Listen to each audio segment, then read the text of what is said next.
Plus verbal harassment ഉണ്ട്, sexually ഉള്ളൊരു അങ്ങനത്തെ ഒരു പ്രവണതയുണ്ടായിരുന്നു. And it's very bad. പരാതി നമ്മൾ കൊടുത്തു എൻ്റെ എല്ലാ സംഘടനകൾക്കും. എങ്കിൽ മാത്രമാണ് അവർക്കൊരു സ്ട്രോങ് നടപടി എടുക്കാൻ പറ്റുള്ളൂ.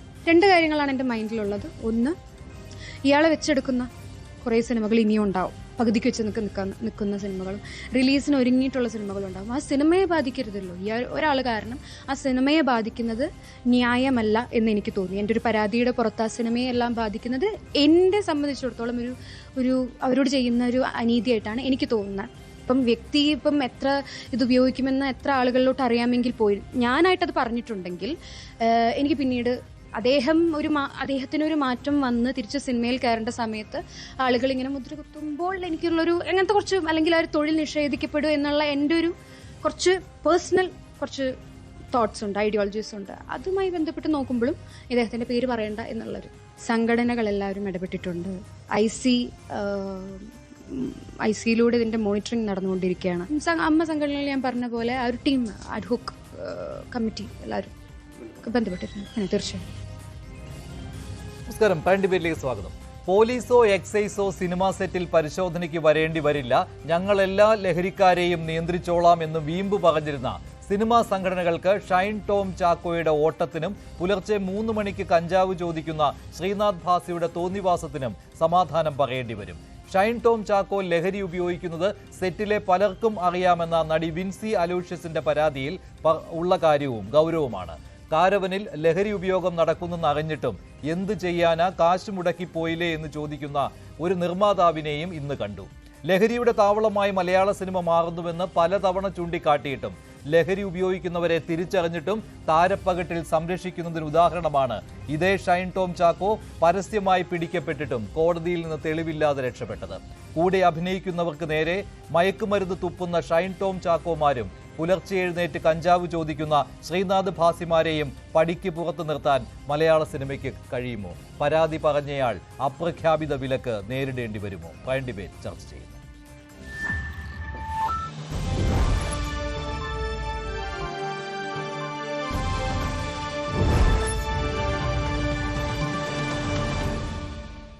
ഡിബേറ്റിൽ രാഷ്ട്രീയ നിരീക്ഷകൻ ശ്രീ ശ്രീജിത്ത് പണിക്കർ, നടിയും ഡബ്ബിംഗ് ആർട്ടിസ്റ്റുമായ ശ്രീമതി ഭാഗ്യലക്ഷ്മി, നടി രഞ്ജിനി, സംവിധായകനും തിരക്കഥാകൃത്തുമായ ശ്രീ വിനു കിരിയത്ത് എന്നിവരാണ് ചേരുന്നത്.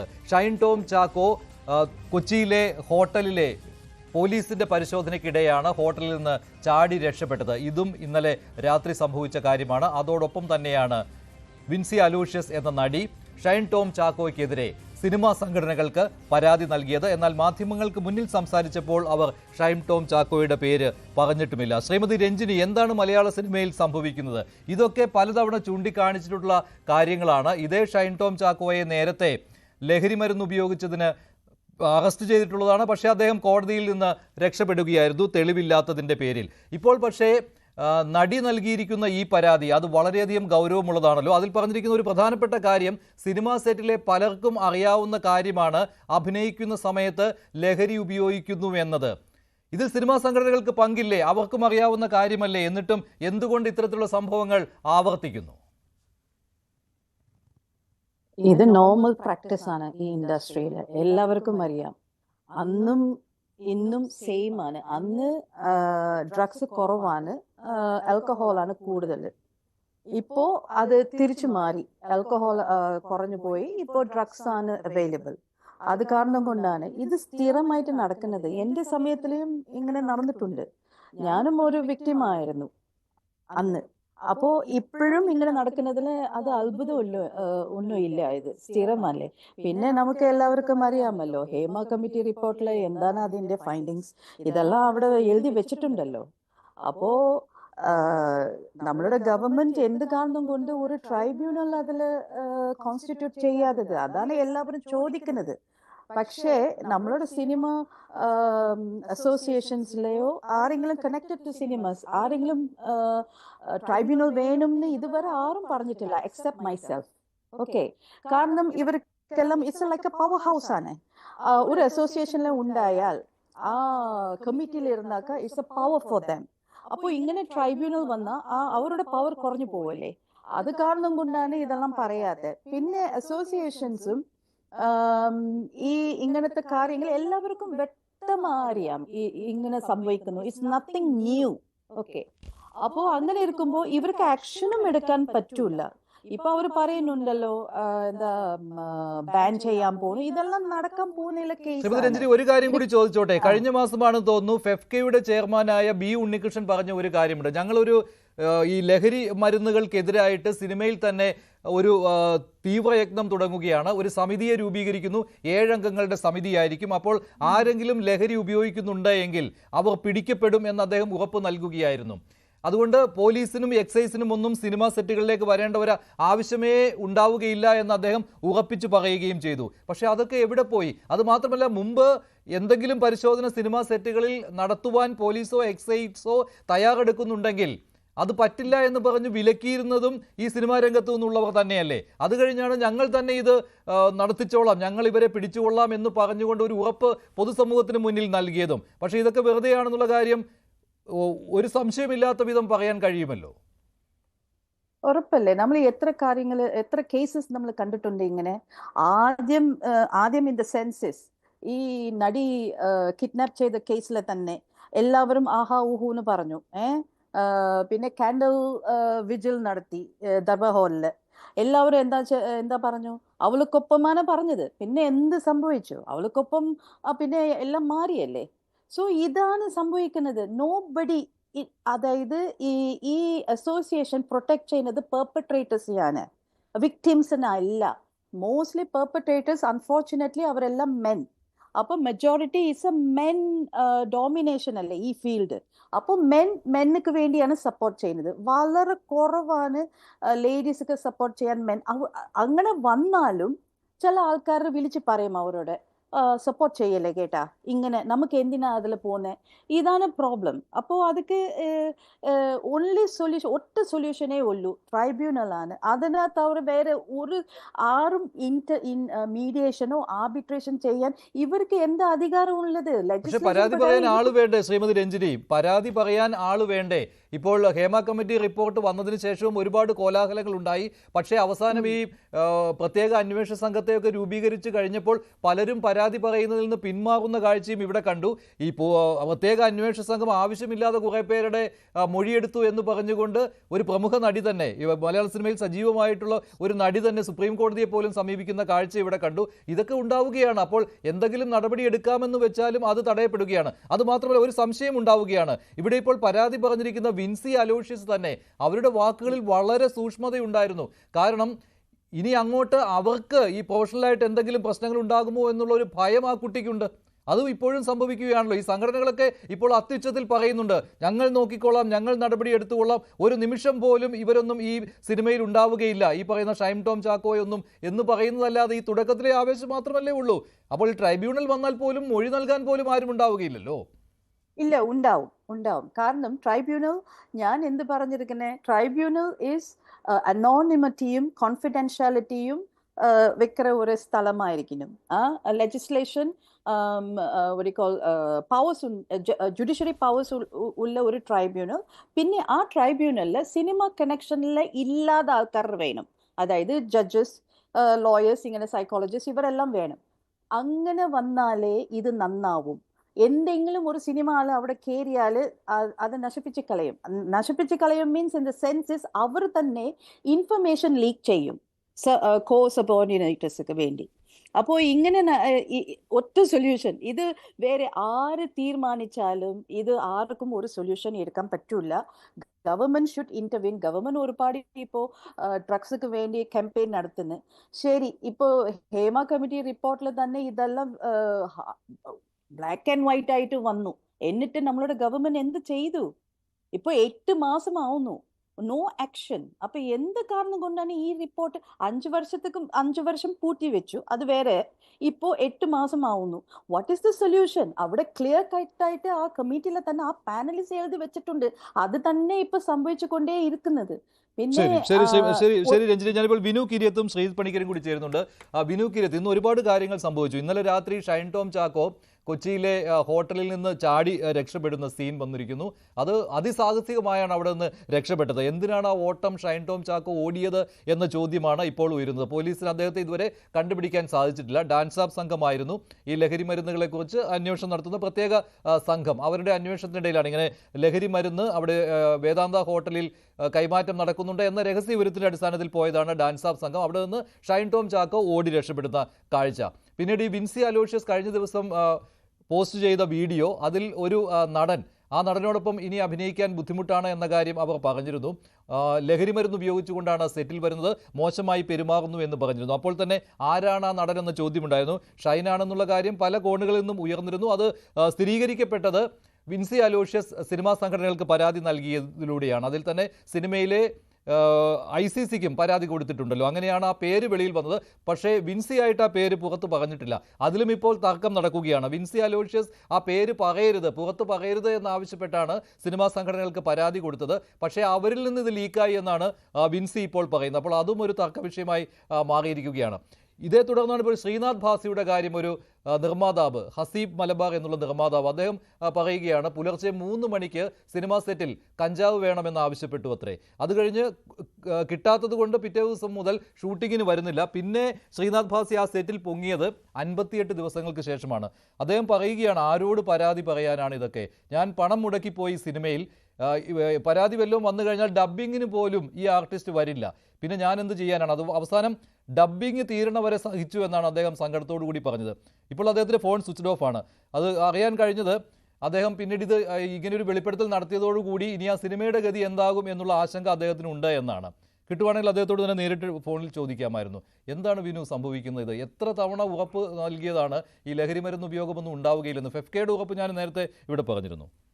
ഇപ്പോൾ ഷൈൻ ടോം ചാക്കോയുടെ ഇന്നലെ തുടങ്ങിയതൊന്നും അല്ല, എല്ലാവർക്കും അറിയാം. കാരണം നമ്മൾ അയാളുടെ ഇൻ്റർവ്യൂസും എല്ലാം കാണുമ്പോൾ അറിയാം. പക്ഷെ മലയാള സിനിമയിൽ ഒരു താരവും ചെയ്യാത്ത, ഡ്യൂപ്പില്ലാതെ 3ാമത്തെ നിലയിൽ നിന്ന് പാരപ്പറ്റി ചാടി അവിടുന്ന് ഷീറ്റും പൊളിച്ച് സ്വിമ്മിംഗ് പൂളിൽ ചാടി രക്ഷപ്പെടുന്നത് സത്യം പറഞ്ഞ ഒരു 3 ക്യാമറയിൽ ഷൂട്ട് ചെയ്തിരുന്നെങ്കിൽ അതൊരു ഭയങ്കര സംഭവമായി മാറിയേനെ. അപ്പോൾ ഇത് നോർമലായിട്ടൊരാൾക്ക് ചെയ്യാൻ പറ്റുമെന്ന് എനിക്ക് തോന്നുന്നില്ല. പിന്നെ നേരത്തെ പറഞ്ഞല്ലോ, പോലീസിന് രഹസ്യ വിവരം കിട്ടി, ഷൈനിനും രഹസ്യ വിവരം കിട്ടി, പോലീസ് വരുന്നുണ്ടെന്നുള്ളത് 100%. അയാളുടെ ഫോൺ ചെക്ക് ചെയ്യണം. ആ നിമിഷത്തിൽ അയാളെ വിളിച്ചത് ആരാണ്? ഹോട്ടലിൽ നിന്നാണോ, റിസപ്ഷനിൽ നിന്നാണോ, അല്ലെങ്കിൽ പോലീസിൻ്റെ അകത്തുനിന്ന് ആരെങ്കിലും ആണോ? അത് അന്വേഷിക്കണം. ഇനി ഈ കേസ് ഒന്നും ആവാൻ പോകുന്നില്ല എന്ന് വേറൊരു കാരണം പറയാം. ഷൈൻ 4-5 ദിവസങ്ങൾക്ക് ശേഷം രംഗപ്രവേശം ചെയ്ത് കഴിഞ്ഞാൽ ഒരു എവിഡൻസും ഉണ്ടാവില്ല. യൂറിനിൽ ടെസ്റ്റ് ചെയ്താൽ കിട്ടില്ല, ബ്ലഡിൽ ടെസ്റ്റ് ചെയ്താൽ കിട്ടില്ല, ഹെയറിൽ ടെസ്റ്റ് ചെയ്താൽ കിട്ടില്ല, ഒന്നും കിട്ടില്ല. അതുവരെ അയാൾ മാറി നിൽക്കും. പിന്നെ അദ്ദേഹത്തിൻ്റെ അമ്മ പറഞ്ഞപ്പോൾ എനിക്ക് ഭയങ്കര ഒരു സങ്കടം തോന്നി. അമ്മ പറഞ്ഞത് പേടിച്ചു പോയിന്ന്. നഴ്സറി കുട്ടിയല്ലേ, പോലീസിനെ ലെൻസിൽ കൂടെ കണ്ടപ്പോൾ ഭയക്കാനായിട്ട്. ഇങ്ങനൊന്നും ആവരുത്. നമ്മുടെ സിനിമ ഇൻഡസ്ട്രിക്ക് തന്നെ ഇത് നാണക്കേടാണ്. പോലീസുകാരുടെ ഭാഗത്ത് തെറ്റുണ്ടെന്ന് കോടതി അതിരൂക്ഷമായി ഇന്നാൾ വിമർശിച്ചത് ഇതേ നടൻ്റെ കാര്യത്തിലാണ്. പിന്നെ ഹബീബ് എന്ന് പറഞ്ഞ നിർമ്മാതാവിൻ്റെ ഒരു ഗതികേട് ഞാൻ ആലോചിക്കുകയായിരുന്നു. രാത്രി 3 മണിക്ക് ഇത് നിർമ്മാവിൻ്റെ ഡ്യൂട്ടി പോലെയാണ്, നിർമ്മാതാവിൻ്റെ ഡ്യൂട്ടി പോലെയാണ് ശ്രീനാഥ് ഭാസി ചോദിച്ചതെന്നാണ് പറയുന്നത്. എനിക്കിപ്പോൾ കിട്ടണം, ഇല്ലെങ്കിൽ വരില്ല. ഇവരെല്ലാം 12-1 മണിക്ക് ലൊക്കേഷനിൽ വരുമ്പോൾ അന്ന് ഇവരെ ബാൻ ചെയ്യണ്ടേ? ഇത് രാവിലെ വരില്ല. 51 ദിവസം കഴിഞ്ഞെങ്കിൽ അവൻ്റെ നഷ്ടം സഹിതം തിരിച്ച് വാങ്ങിക്കാത്തെന്താ ഈ പ്രൊഡ്യൂസർ? ശരിയാണ്, ചെന്ന് പെട്ടുപോയി, പ്രൊഡ്യൂസേഴ്സ് ചെന്ന് പെട്ടുപോയി. പക്ഷേ അങ്ങനെ ആവരുത്. ഞാൻ ഈ പടം ഇവിടെ സ്റ്റോപ്പ് ചെയ്യുകയാണ്, എനിക്ക് ഈ നഷ്ടം മുഴുവൻ ശ്രീനാഥ് ഭാസി തരുന്നുണ്ട്, കംപ്ലയിൻറ്റ് ചെയ്യണം അസോസിയേഷനിൽ. പിന്നെ ഈ പറഞ്ഞ പോലെ നേരത്തെ ബി ഉണ്ണികൃഷ്ണൻ പറഞ്ഞു എന്ന് പറഞ്ഞു, ആരെങ്കിലും ഒരാൾ കംപ്ലൈന്റ് ഏതെങ്കിലും ലൊക്കേഷനിൽ പറയാതെ ഒന്നും ചെയ്യാൻ പറ്റില്ല. ഇതാണ് നിങ്ങളൊക്കെ പറയുന്നത്. പക്ഷേ കംപ്ലൈന്റ് ആരെങ്കിലും പറയുമോ? ഇപ്പൊ തന്നെ ഈ വിൻസിയുടെ കാര്യം തന്നെ, അത് ആ കുട്ടി, എനിക്ക് തോന്നുന്നു ഈ പേര് പുറത്ത് വരരുത് എന്ന് ആ കുട്ടി ആഗ്രഹിക്കുന്നുണ്ടായിരുന്നു. അതിനുമൊക്കെ കാരണമുണ്ടല്ലോ. കാരണം പ്രബലരുടെ കൂട്ടത്തിലാണ് ഈ പറയുന്ന പേരുകാരൊക്കെ. ഈ പറയുന്ന ഷൈൻ ടോം ചാക്കോയ്ക്കൊക്കെ രക്ഷകരായിട്ട് ഒരുപാട് ആളുകൾ സിനിമാ ഇൻഡസ്ട്രിയിലുണ്ട്. ഈ വാർത്തയൊക്കെ വന്നതിന് ശേഷം പല കോണുകളിൽ നിന്ന് അഭിപ്രായങ്ങൾ ഉയരുകയാണ്, ഒളിഞ്ഞും തെളിഞ്ഞും. നല്ല നടനാണ്, ആ നടനെ ഇല്ലാതാക്കാനാണ് ഈ ശ്രമമൊക്കെ നടക്കുന്നത് എന്നൊക്കെ പറയുന്ന ആളുകളുമുണ്ട്. അപ്പോൾ ആ ഭയവും ഒക്കെ ഉണ്ട്. അല്ലാതെ ഈ പവർ ഹൗസിനെതിരെയൊക്കെ ആരെങ്കിലും പരാതി പറയുമ്പോൾ ഉണ്ണികൃഷ്ണനൊക്കെ പറയുന്നത് എത്ര വികലമായ കാര്യങ്ങളാണ്. അങ്ങനെ നോക്കി. ഇപ്പോൾ ഇതിനകത്ത് ഇപ്പോൾ വിൻസിയെ നമ്മളെല്ലാവരും അഭിനന്ദിക്കാൻ കാരണം എന്താ? സധൈര്യം പറഞ്ഞു. ആ കുട്ടിക്ക് അവസരങ്ങൾ നഷ്ടപ്പെടുമോ എന്നൊന്നും ചിന്തിക്കാതെയാണ് പറഞ്ഞെങ്കിൽ പോലും എന്തോ എനിക്ക് എൻ്റെ മനസ്സ് പറയുന്നത് ആ കുട്ടിയോടൊപ്പം ഇൻഡസ്ട്രി മുഴുവൻ ഈ ഒരു കേസിലെങ്കിലും നിൽക്കും. ഇല്ലെങ്കിൽ നേരത്തെ രഞ്ജിനി പറഞ്ഞ പോലെ ഹേമ കമ്മിറ്റി എന്തായി? അവസാനം ഈ പരാതി കൊടുക്കുന്ന സ്ത്രീകൾ തന്നെ ഇതിൽ നിന്ന് പിന്മാറുന്ന ഒരു അവസ്ഥയിലേക്ക് ഇല്ല, അങ്ങനെ വരുമ്പോഴാണ് നിൽക്കുമെന്ന് എനിക്ക് തോന്നുന്നില്ല കേട്ടോ. കാരണം സിനിമയിൽ ഒറ്റയാൾ ഫൈറ്റുകൾ നടത്തിയിട്ടുള്ളവർക്കൊക്കെ തുടക്കത്തിൽ വലിയ പിന്തുണയായിരുന്നു. എല്ലാ പിന്നീട് ആ കാലവും പിന്തുണയൊക്കെ പോയി. അല്ല, എല്ലാ കാലവും അങ്ങനെയൊക്കെ ആണെങ്കിൽ സംഘടനയ്ക്ക് നിലനിൽപ്പുണ്ടാവില്ലല്ലോ. സംഘടനയുടെ തലപ്പത്തിരിക്കുന്നവർക്കൊരു ഇമേജ് ഇല്ലേ? എല്ലാ സംഘടനയിലും തലപ്പത്തിരിക്കുന്നവർക്കൊരു ഇമേജ് വേണമെന്നുണ്ടെങ്കിൽ അവർ തീർച്ചയായിട്ടും ഈ ഒരു കാര്യത്തിലെങ്കിലും ഇനിഷ്യേറ്റീവ് എടുക്കുക. ഇത്തരക്കാരെ സിനിമയിൽ നിന്ന് അകറ്റിയാലും സിനിമയ്ക്ക് ഒന്നും സംഭവിക്കാൻ പോകുന്നില്ല. ഇത് സിനിമയ്ക്ക് ദോഷം ചെയ്തുകൊണ്ടിരിക്കുകയാണ് ഇവരൊക്കെ. ഇതൊക്കെ നമ്മൾ കേൾവി ഇല്ലാത്തതല്ലേ? രഞ്ജിനിയൊക്കെ പറഞ്ഞാൽ പണ്ടുണ്ടെന്ന് പറഞ്ഞു, ശരിയായിരിക്കാം. പക്ഷെ നോക്കൂ, മദ്യപാനവും പുകവലിയും പോലെ അല്ല ഇത്. ഇവർ ഉപയോഗിച്ചിട്ടുണ്ടോ ഇല്ലയോ എന്ന് നമുക്ക് പെട്ടെന്ന് അറിയാനും പറ്റില്ല. ഇതിന് സ്മെല്ലോ ഒന്നും പ്രത്യേകിച്ച് കാര്യങ്ങളോ ഒന്നുമില്ല. ഇവർ പെട്ടെന്ന് വയലൻ്റ് ആവുന്നു. ഇവരുടെ എക്സ്പ്രഷൻ സ്റ്റൈൽ വേറെ. പറഞ്ഞിട്ടില്ലേ, കണ്ണ് ബൾജ് ചെയ്തിട്ട് ഷൂട്ടിംഗ് മാറ്റി വെച്ചു എന്നാണ് പറയുന്നത് ഷൈൻ്റെ ഇത് കഴിച്ചിട്ട്. അപ്പോൾ ആലോചിച്ച് നോക്കണം. അപ്പം ഇത് ഇങ്ങനെ സഹിച്ചെന്തിനാണ് ഇവരെ ഇൻഡസ്ട്രിയിൽ നിർമ്മാതാക്കൾ വീണ്ടും വീണ്ടും ഇവരുടെ പുറകെ പോകുന്നത്? പൈസയും കൊടുത്ത് കടിക്കുന്ന പട്ടിയെ മേടിക്കണോ? നിർമ്മാതാക്കളോടാണ് ഞാൻ ചോദിക്കുന്നത്. ഹബീബൊക്കെ വളരെ വിഷമിച്ചിട്ടാണ് ഈ പറയുന്നത്, ഇല്ലെങ്കിൽ അദ്ദേഹം പറയില്ല. പൈസ ഇറക്കിപ്പോയവൻ പിന്നെ ട്രാപ്പിലാണ്. അവൻ അതിൻ്റെ അകത്ത് റിലീസ് ചെയ്യുന്നവരെ ക്ഷമിക്കണം.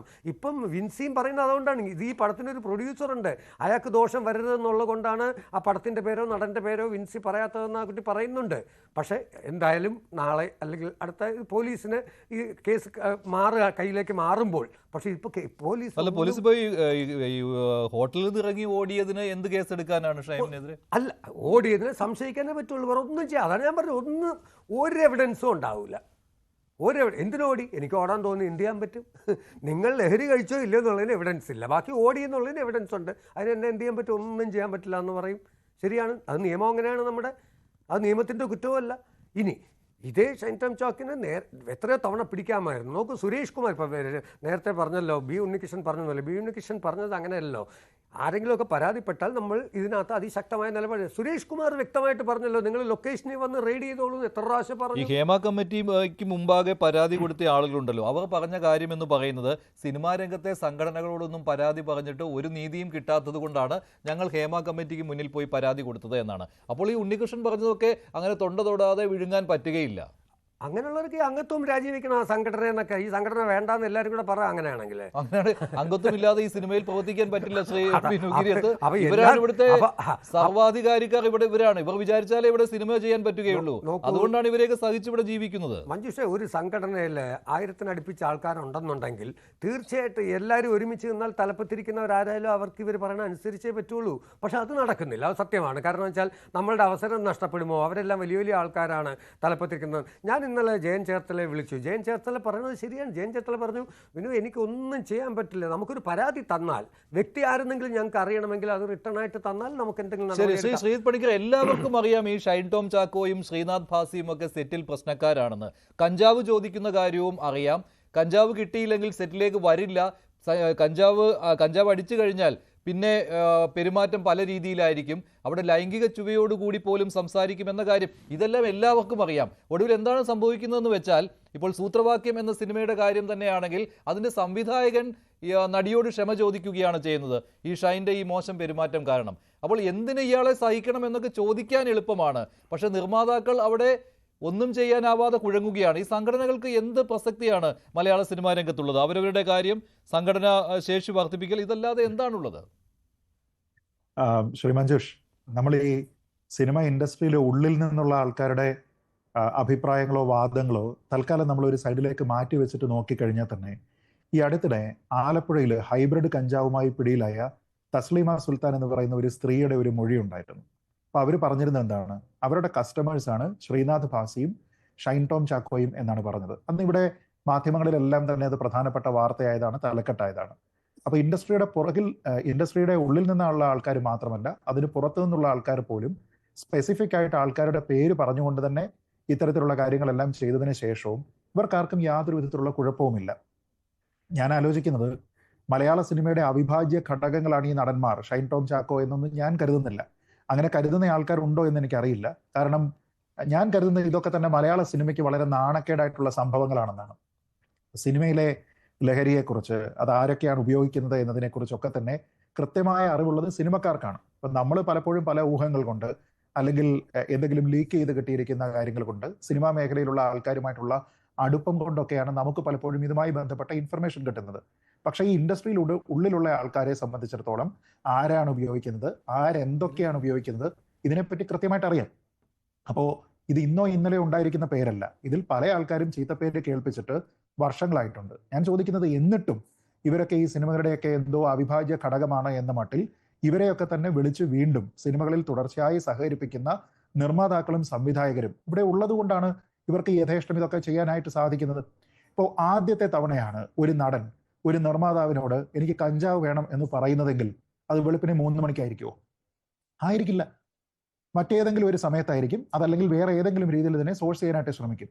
ഇതൊരു പതിവായി മാറുന്നത് കൊണ്ടും എനിക്കിത് പറയാനുള്ള സേ ഇവിടെ ഉണ്ട് എന്ന് തോന്നുന്നത് കൊണ്ടും എനിക്ക് മറ്റുള്ള ആൾക്കാർ ഇത് എത്തിച്ച് തരുന്നുണ്ട് എന്നുള്ള ബോധ്യമുള്ളത് കൊണ്ടുമാണ് ഞാൻ വെളുപ്പിനെ 3 മണിക്ക് എനിക്ക് സാധനം തീർന്നു, എനിക്ക് സാധനം കിട്ടണം എന്ന രീതിയിലത്തേക്ക് പറയുന്നത്. എന്ന് വെച്ചാൽ ഇപ്പൊ ഈ ഒരു നിർമ്മാതാവ് ഏത് രീതിയിലാണ് അതിനെ എടുത്തതെന്ന് എനിക്കറിയില്ല. പക്ഷെ പല ആൾക്കാരോടും ഇതേ ഡിമാൻഡ് ഇത് ഉപയോഗിക്കുന്ന ആൾക്കാർ വെച്ചിട്ടുണ്ടാകാം. പല ആൾക്കാരും അത് ഇന്ന് കൊണ്ടു കൊടുത്തിട്ടുണ്ടാകാം. അപ്പൊ ഇതൊക്കെ തന്നെ സിനിമാ മേഖലയെ തകർക്കും. അല്ലെങ്കിൽ ഇവർക്കെതിരെയുള്ള ഇവരുടെ പേര് പുറത്തു വന്നാൽ, ഈ സിനിമയുടെ പേര് പുറത്തു വന്നാൽ അത് വലിയ പ്രശ്നമാകും. വളരെ സാമ്പത്തികമായിട്ടുള്ള ഹൈ സ്റ്റേക്സ് ഉള്ള ബിസിനസ് ആണ് എന്നൊക്കെ നമ്മൾ പറയുമ്പോൾ പോലും ഈ ഇൻഡസ്ട്രിയുടെ പുറത്ത് നമ്മൾ കഞ്ചാവോ അല്ലെങ്കിൽ MDMA ഏതെങ്കിലും ലഹരി വസ്തുവോ കണ്ടെടുത്തു കഴിഞ്ഞാൽ എന്താ ചെയ്യുക? ആൾക്കാരുടെ പേര് പറയാതിരിക്കുകയാണോ ചെയ്യുക? ഈ സിനിമാ സംഘടനകളുടെ റോൾ എന്താണെന്ന് ചോദിച്ചാൽ എനിക്ക് ഇതിൽ തന്നെ ശ്രീ വിൻസി അലോഷ്യസിനോട് പറയാനുള്ളത്, നിങ്ങൾ പരാതി കൊടുക്കേണ്ടത് പോലീസിലാണ്. നിങ്ങൾക്ക് മോശമായിട്ടുള്ള ഒരു അനുഭവം ഉണ്ടായിട്ടുണ്ടെങ്കിൽ, അത് ലഹരിയുടെ പേരിലാണ് എങ്കിൽ അതിന് കൃത്യമായ രീതിയിലത്തേക്കുള്ള സൊല്യൂഷൻ തരാൻ കഴിവുള്ള സംഘടനകളെ അല്ല നിങ്ങൾ അപ്രോച്ച് ചെയ്തിരിക്കുന്നത്. ഇന്റേണൽ കംപ്ലയിൻസ് കമ്മിറ്റി ഉണ്ട്. എന്താണ്, ഏത് പരിധിവരെ അതിന് ഇടപെടാൻ കഴിയും എന്നുള്ള കാര്യം നമുക്കറിയാവുന്നതാണ്. എത്ര സിനിമ ആൾക്കാരുടെ കേസുകളിൽ ICC വളരെ കൃത്യമായ രീതിയിലത്തേക്ക് അവർക്ക് കൂടി തൃപ്തികരമായ രീതിയിലത്തേക്ക് നിയമം ഉപയോഗിച്ചുകൊണ്ട് ഇവിടെ കേസ് സെറ്റിലാക്കിയിട്ടുണ്ട്. ഞാൻ ചോദിക്കുന്നത് മറ്റൊന്ന് പ്രൊഡ്യൂസേഴ്സ് അസോസിയേഷൻ, ഇനിയൊന്ന് അമ്മ എന്ന താരസംഘടന, ഇനിയൊന്ന് പിന്നെ ഒരു എന്താണ് ഇവരുടെ ഒബ്സർവൻസ് ഒരു കമ്മിറ്റിയാണ്. അങ്ങനെയുള്ള കാര്യങ്ങൾ, അത് ഫിലിം ചേംബറിൻ്റെത്. ഞാൻ ചോദിക്കുന്നത്, ഇവർക്കൊക്കെ കൊടുത്തത് കൊണ്ട് പരിഹരിക്കാൻ പറ്റുന്ന ഒരു തൊഴിൽ പ്രശ്നമാണോ ഇത്? അല്ല. ഇതൊരു കേവല തൊഴിൽ പ്രശ്നം എന്ന രീതിയിലത്തേക്കോ ഒരു സിനിമയുടെ സെറ്റിൽ ഉണ്ടായിരിക്കുന്ന ഒരു മൈനർ ICCക്ക് കൊടുത്തത് കൃത്യമാണല്ലോ. അത് തൊഴിലിടത്തിൽ സംഭവിച്ച ഒരു കാര്യമായതുകൊണ്ട് അവർ ഇന്റേണൽ കംപ്ലയിന്റ് കമ്മിറ്റിക്ക് മുൻപാകെ പരാതി കൊടുത്തു. അത് ശരിയാണല്ലോ. ആ ഒരു നിയമ നീക്കം അത് കൃത്യമാണല്ലോ അവർ ചെയ്തിരിക്കുന്നത്.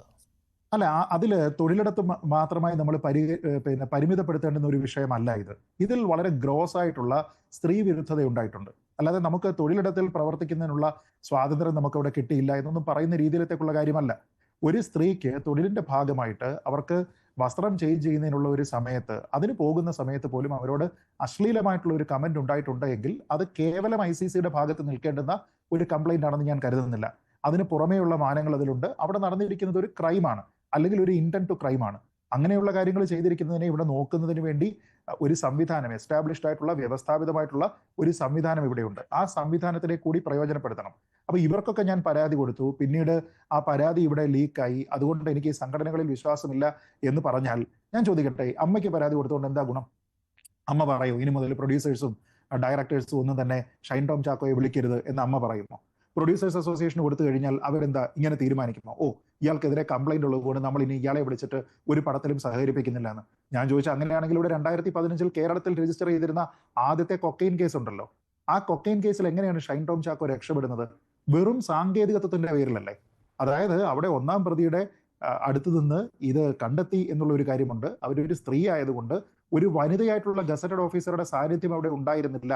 ഉണ്ടായിരുന്ന ഗസറ്റഡ് ഓഫീസർ പുരുഷനായിരുന്നു എന്നുള്ള വെറും ടെക്നിക്കാലിറ്റിയാണ്. അപ്പൊ അവിടെ നിന്ന് അത് രക്ഷിച്ചെടുക്കുകയായിരുന്നു എന്നുള്ള കാര്യം സംശയമില്ലല്ലോ ശ്രീ പണിക്കർ. അത് മാത്രമല്ല, കോടതിയുടെ ഉത്തരവിലും കാര്യങ്ങൾ അക്കമിട്ട് പറഞ്ഞിട്ടുമുണ്ട്. എക്സാക്ട്ലി. അപ്പൊ ഞാൻ പറയുന്നത്, നിങ്ങൾക്ക് ഇങ്ങനെയുള്ള കാര്യങ്ങളൊക്കെ ചെയ്യുന്നതിന് വേണ്ടിയിട്ടും നിങ്ങൾക്ക് അതിൽ നിന്ന് രക്ഷപ്പെടുന്നതിന് വേണ്ടിയിട്ടും നിങ്ങൾക്ക് ഇൻഡസ്ട്രിയിൽ ഒരു പ്രധാനപ്പെട്ട ആളാണ് എന്ന രീതിയിലത്തേക്ക് തുടർച്ചയായി അവസരം കിട്ടുന്നതിനും ഒക്കെ തന്നെ നിങ്ങളെ സഹായിക്കുന്ന ഒരു ഇക്കോസിസ്റ്റം ഉണ്ട്. ഈ ഇക്കോസിസ്റ്റം ഒരു വ്യക്തി സ്വയമായി ബിൽഡ് ചെയ്യുന്നതല്ല, മറിച്ച് അയാളെ ഉപയോഗിക്കുന്നതിന് വേണ്ടി ഈ ഒരു സിസ്റ്റം അവിടെ ഹെൽപ്പ് ചെയ്യുകയാണ്. ഇപ്പോൾ ഒരു നടി തന്നെ ഇന്ന് ഒരു അഭിപ്രായം പറഞ്ഞിരിക്കുന്നു. ആ അഭിപ്രായത്തിൽ എന്താണ്? വളരെ പങ്ക്ച്വലായിട്ടുള്ള, വളരെ കൃത്യമായി കണ്ടിന്യൂറ്റി പോലും യാതൊരു വിധത്തിലുള്ള പ്രശ്നവുമില്ല എന്ന് ഉറപ്പുവരുത്തി സഹകരിക്കുന്ന ഒരു നടനാണ് ഇദ്ദേഹം. എന്ന് വെച്ചാൽ ഒരു നിർമ്മാതാവിനെ സംബന്ധിച്ചിടത്തോളം ഇയാൾ എന്തൊക്കെ ചെയ്തു കഴിഞ്ഞാലും ഇയാൾ സെറ്റിൽ ഡിസിപ്ലിൻഡ് ആണോ, ഇയാൾ വളരെ കൃത്യമായിട്ട് ഇതിൽ വരുന്നുണ്ടോ, സഹകരിക്കുന്നുണ്ടോ, ഇയാളുടെ പോർഷൻസ് ഷൂട്ട് ചെയ്യുന്നതുമായി ബന്ധപ്പെട്ട് തടസ്സങ്ങൾ ഉണ്ടാകുന്നില്ലേ, ഇത് മാത്രമേ ചിന്തിക്കുന്നുള്ളൂ. നമ്മൾ പലപ്പോഴും ആലങ്കാരികമായിട്ടാണെങ്കിലും പറയും, ഒരു കലാരൂപം എന്ന് പറയുന്നതിന് ഒരു സോഷ്യൽ മെസ്സേജ് ഉണ്ടായിരിക്കണം, സാമൂഹ്യ പ്രതിബദ്ധത ഉണ്ടായിരിക്കണമെന്ന്. ഞാൻ പറഞ്ഞത് കലാരൂപത്തിന് ആശ്രയിച്ച് അത് ഉണ്ടായില്ലെങ്കിലും അതുമായി സഹകരിക്കുന്ന ആൾക്കാർക്കുണ്ടാകണം. അത് അവരുടെ മനോഭാവമാവണം. ഒരു ഹാബിച്വൽ ഒഫൻഡറായിട്ട് വന്നിരിക്കുന്ന ഒരാളിനെ വീണ്ടും ആൾക്കാർ ഇവിടെ പിന്നെ നിരന്തരമായിട്ട് സഹകരിപ്പിക്കുകയാണ്. ഒരു ശരി, കാര്യം ഞാൻ ആലോചിച്ച് ഒന്ന് നോക്കിയാൽ ഇടപെടുകയാണ്. ഇപ്പോൾ കേരള ശ്രീമതി കമ്മിറ്റി ഭാഗ്യലക്ഷ്മി കൂടി റിപ്പോർട്ടുമായി ചേരുകയാണ്. ബന്ധപ്പെട്ട് ശ്രീമതി ഭാഗ്യലക്ഷ്മി, ഈ ഒരു സംശയമാണ് വരുന്നത്. ഇപ്പോൾ ശ്രീനാഥ് ഭാസിയുടെ കാര്യമാണെങ്കിലും ഷൈൻ ടോം ചാക്കോയുടെ കാര്യമാണെങ്കിലും സിനിമാ രംഗത്ത് നിന്ന് തന്നെ ഇങ്ങനെയുള്ള പരാതികൾ, ആരോപണങ്ങൾ ഇതൊക്കെ വന്നിട്ടുള്ളതാണ്. എന്നിട്ടും തുടർച്ചയായിട്ട് ഇവർ സിനിമാ രംഗത്തുണ്ട്. ഇപ്പോൾ ഇന്ന് ഈ പരാതി വന്നപ്പോഴും അതാണ് ഈ സംശയം വരുന്നത്, ഇനിയും ഇത് തുടരുമല്ലോ എന്നുള്ളത്, അല്ലാതെ എന്ത് നടപടി ഉണ്ടാകാനാണെന്ന്. അങ്ങനെ ഒരു സംശയം ഇപ്പോഴും ഉണ്ടല്ലോ ശ്രീമതി ഭാഗ്യലക്ഷ്മി.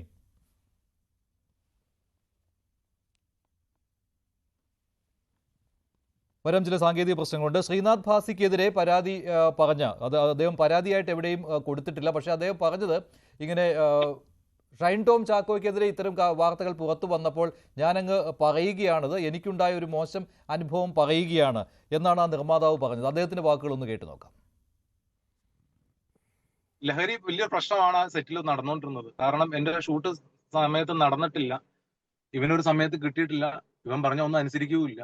അവൻ എന്നെ വിളിച്ചിട്ട് പറഞ്ഞു ഇങ്ങനെ വല്ല ഒരു ചെറിയ പ്രോബ്ലം ഉണ്ട്, അവന് ഇങ്ങനെ സാധനം വേണമെന്നാ പറയണത്, എവിടെന്നെങ്കിലും കിട്ടിയേ പറ്റുള്ളൂ എന്നുള്ള രീതിയിലാണ് നിൽക്കുന്നത്. ഇപ്പൊ വലിക്കാനുള്ള സാധനമാണ്, കഞ്ചാവ് തന്നെ, വേറെ ഒന്നുമല്ല. വേണമെന്നാ പറയണത്, എന്താ ചെയ്യണമെന്ന് ചോദിക്കും. ഞാൻ പറഞ്ഞു നീ ഒരു പണി, അവനെ മുഷിപ്പിക്കണ്ട, മുഷിപ്പിച്ച അവൻ നാളെ ലൊക്കേഷനിൽ വരില്ല. അപ്പൊ ഞാനൊന്ന് അന്വേഷിക്കട്ടെ എന്ന് പറഞ്ഞിട്ട് ഒരു 30 മിനിറ്റോ 40 മിനിറ്റ് കഴിഞ്ഞ് നീ തിരിച്ച് അവനെ തന്നെ വിളിക്കുക, ഞാൻ കുറേ സ്ഥലങ്ങളിൽ പോയി ആരും ഫോൺ എടുക്കുന്നില്ല എന്നൊക്കെ പറഞ്ഞ് അവനൊന്ന് സന്തോഷിപ്പിച്ചാൽ ഇരുത്തേക്കാൻ പറഞ്ഞു. അതായത് നമ്മള് അവനെ മുഷിപ്പിച്ചാൽ നാളെ, എന്റെ പ്രശ്നം അതാണ്, നാളെ ലൊക്കേഷനിൽ വരില്ല. അവൻ പിറ്റേ ദിവസം ഷൂട്ടിന് വന്നിട്ടില്ല, പറഞ്ഞ പോലെ തന്നെ നടന്നു. കംപ്ലൈന്റ് കൊടുത്താൽ ഞാൻ ഇത്ര കോടി രൂപ ഇതിന്റെ അകത്ത് മുടക്കിയിട്ടേക്കണല്ലേ, കാര്യം ഞാൻ കംപ്ലൈന്റ് കൊടുക്കേണ്ട ആളുമാണ്. എന്റെ ക്യാഷിന് ആര് ഉത്തരവാദിത്വം പറയും? എനിക്കിത് തിരിച്ചു കിട്ടിയാലല്ലേ എനിക്ക് മുന്നോട്ട് പോകാൻ പറ്റുള്ളൂ. ഞാനും ഇത് ലോണും കൊടുത്തും അതുപോലെ അല്ല മുഴുവൻ എന്റെ എടുത്തതാണ്, ക്യാഷും അല്ല. ഇതിന്റെ പലിശ ഞാൻ ഇപ്പോഴും അടച്ചുകൊണ്ടിരിക്കുകയാണ്. ആ ഡബ്ബ് അന്ന് മര്യാദക്ക് അത്രയും നടക്കാൻ കാരണം അന്ന് ഇന്റർവ്യൂ എടുത്ത ഒരു ലേഡിയെ അന്നൊരു പ്രശ്നം ഉണ്ടായതുകൊണ്ടാണ്. ആ ഒരു പ്രശ്നം വന്നുകൊണ്ടാണ് ആ ഗ്യാപ്പിൽ എന്റെ ഡബ്ബ് ഒന്ന് പെട്ടെന്ന് എല്ലാവർക്കും ഇന്നും ആ ഡബ്ബ് തീരുകയില്ല. എന്താ അവന്റെ അസുഖം എനിക്ക് മനസ്സിലാകുന്നില്ല.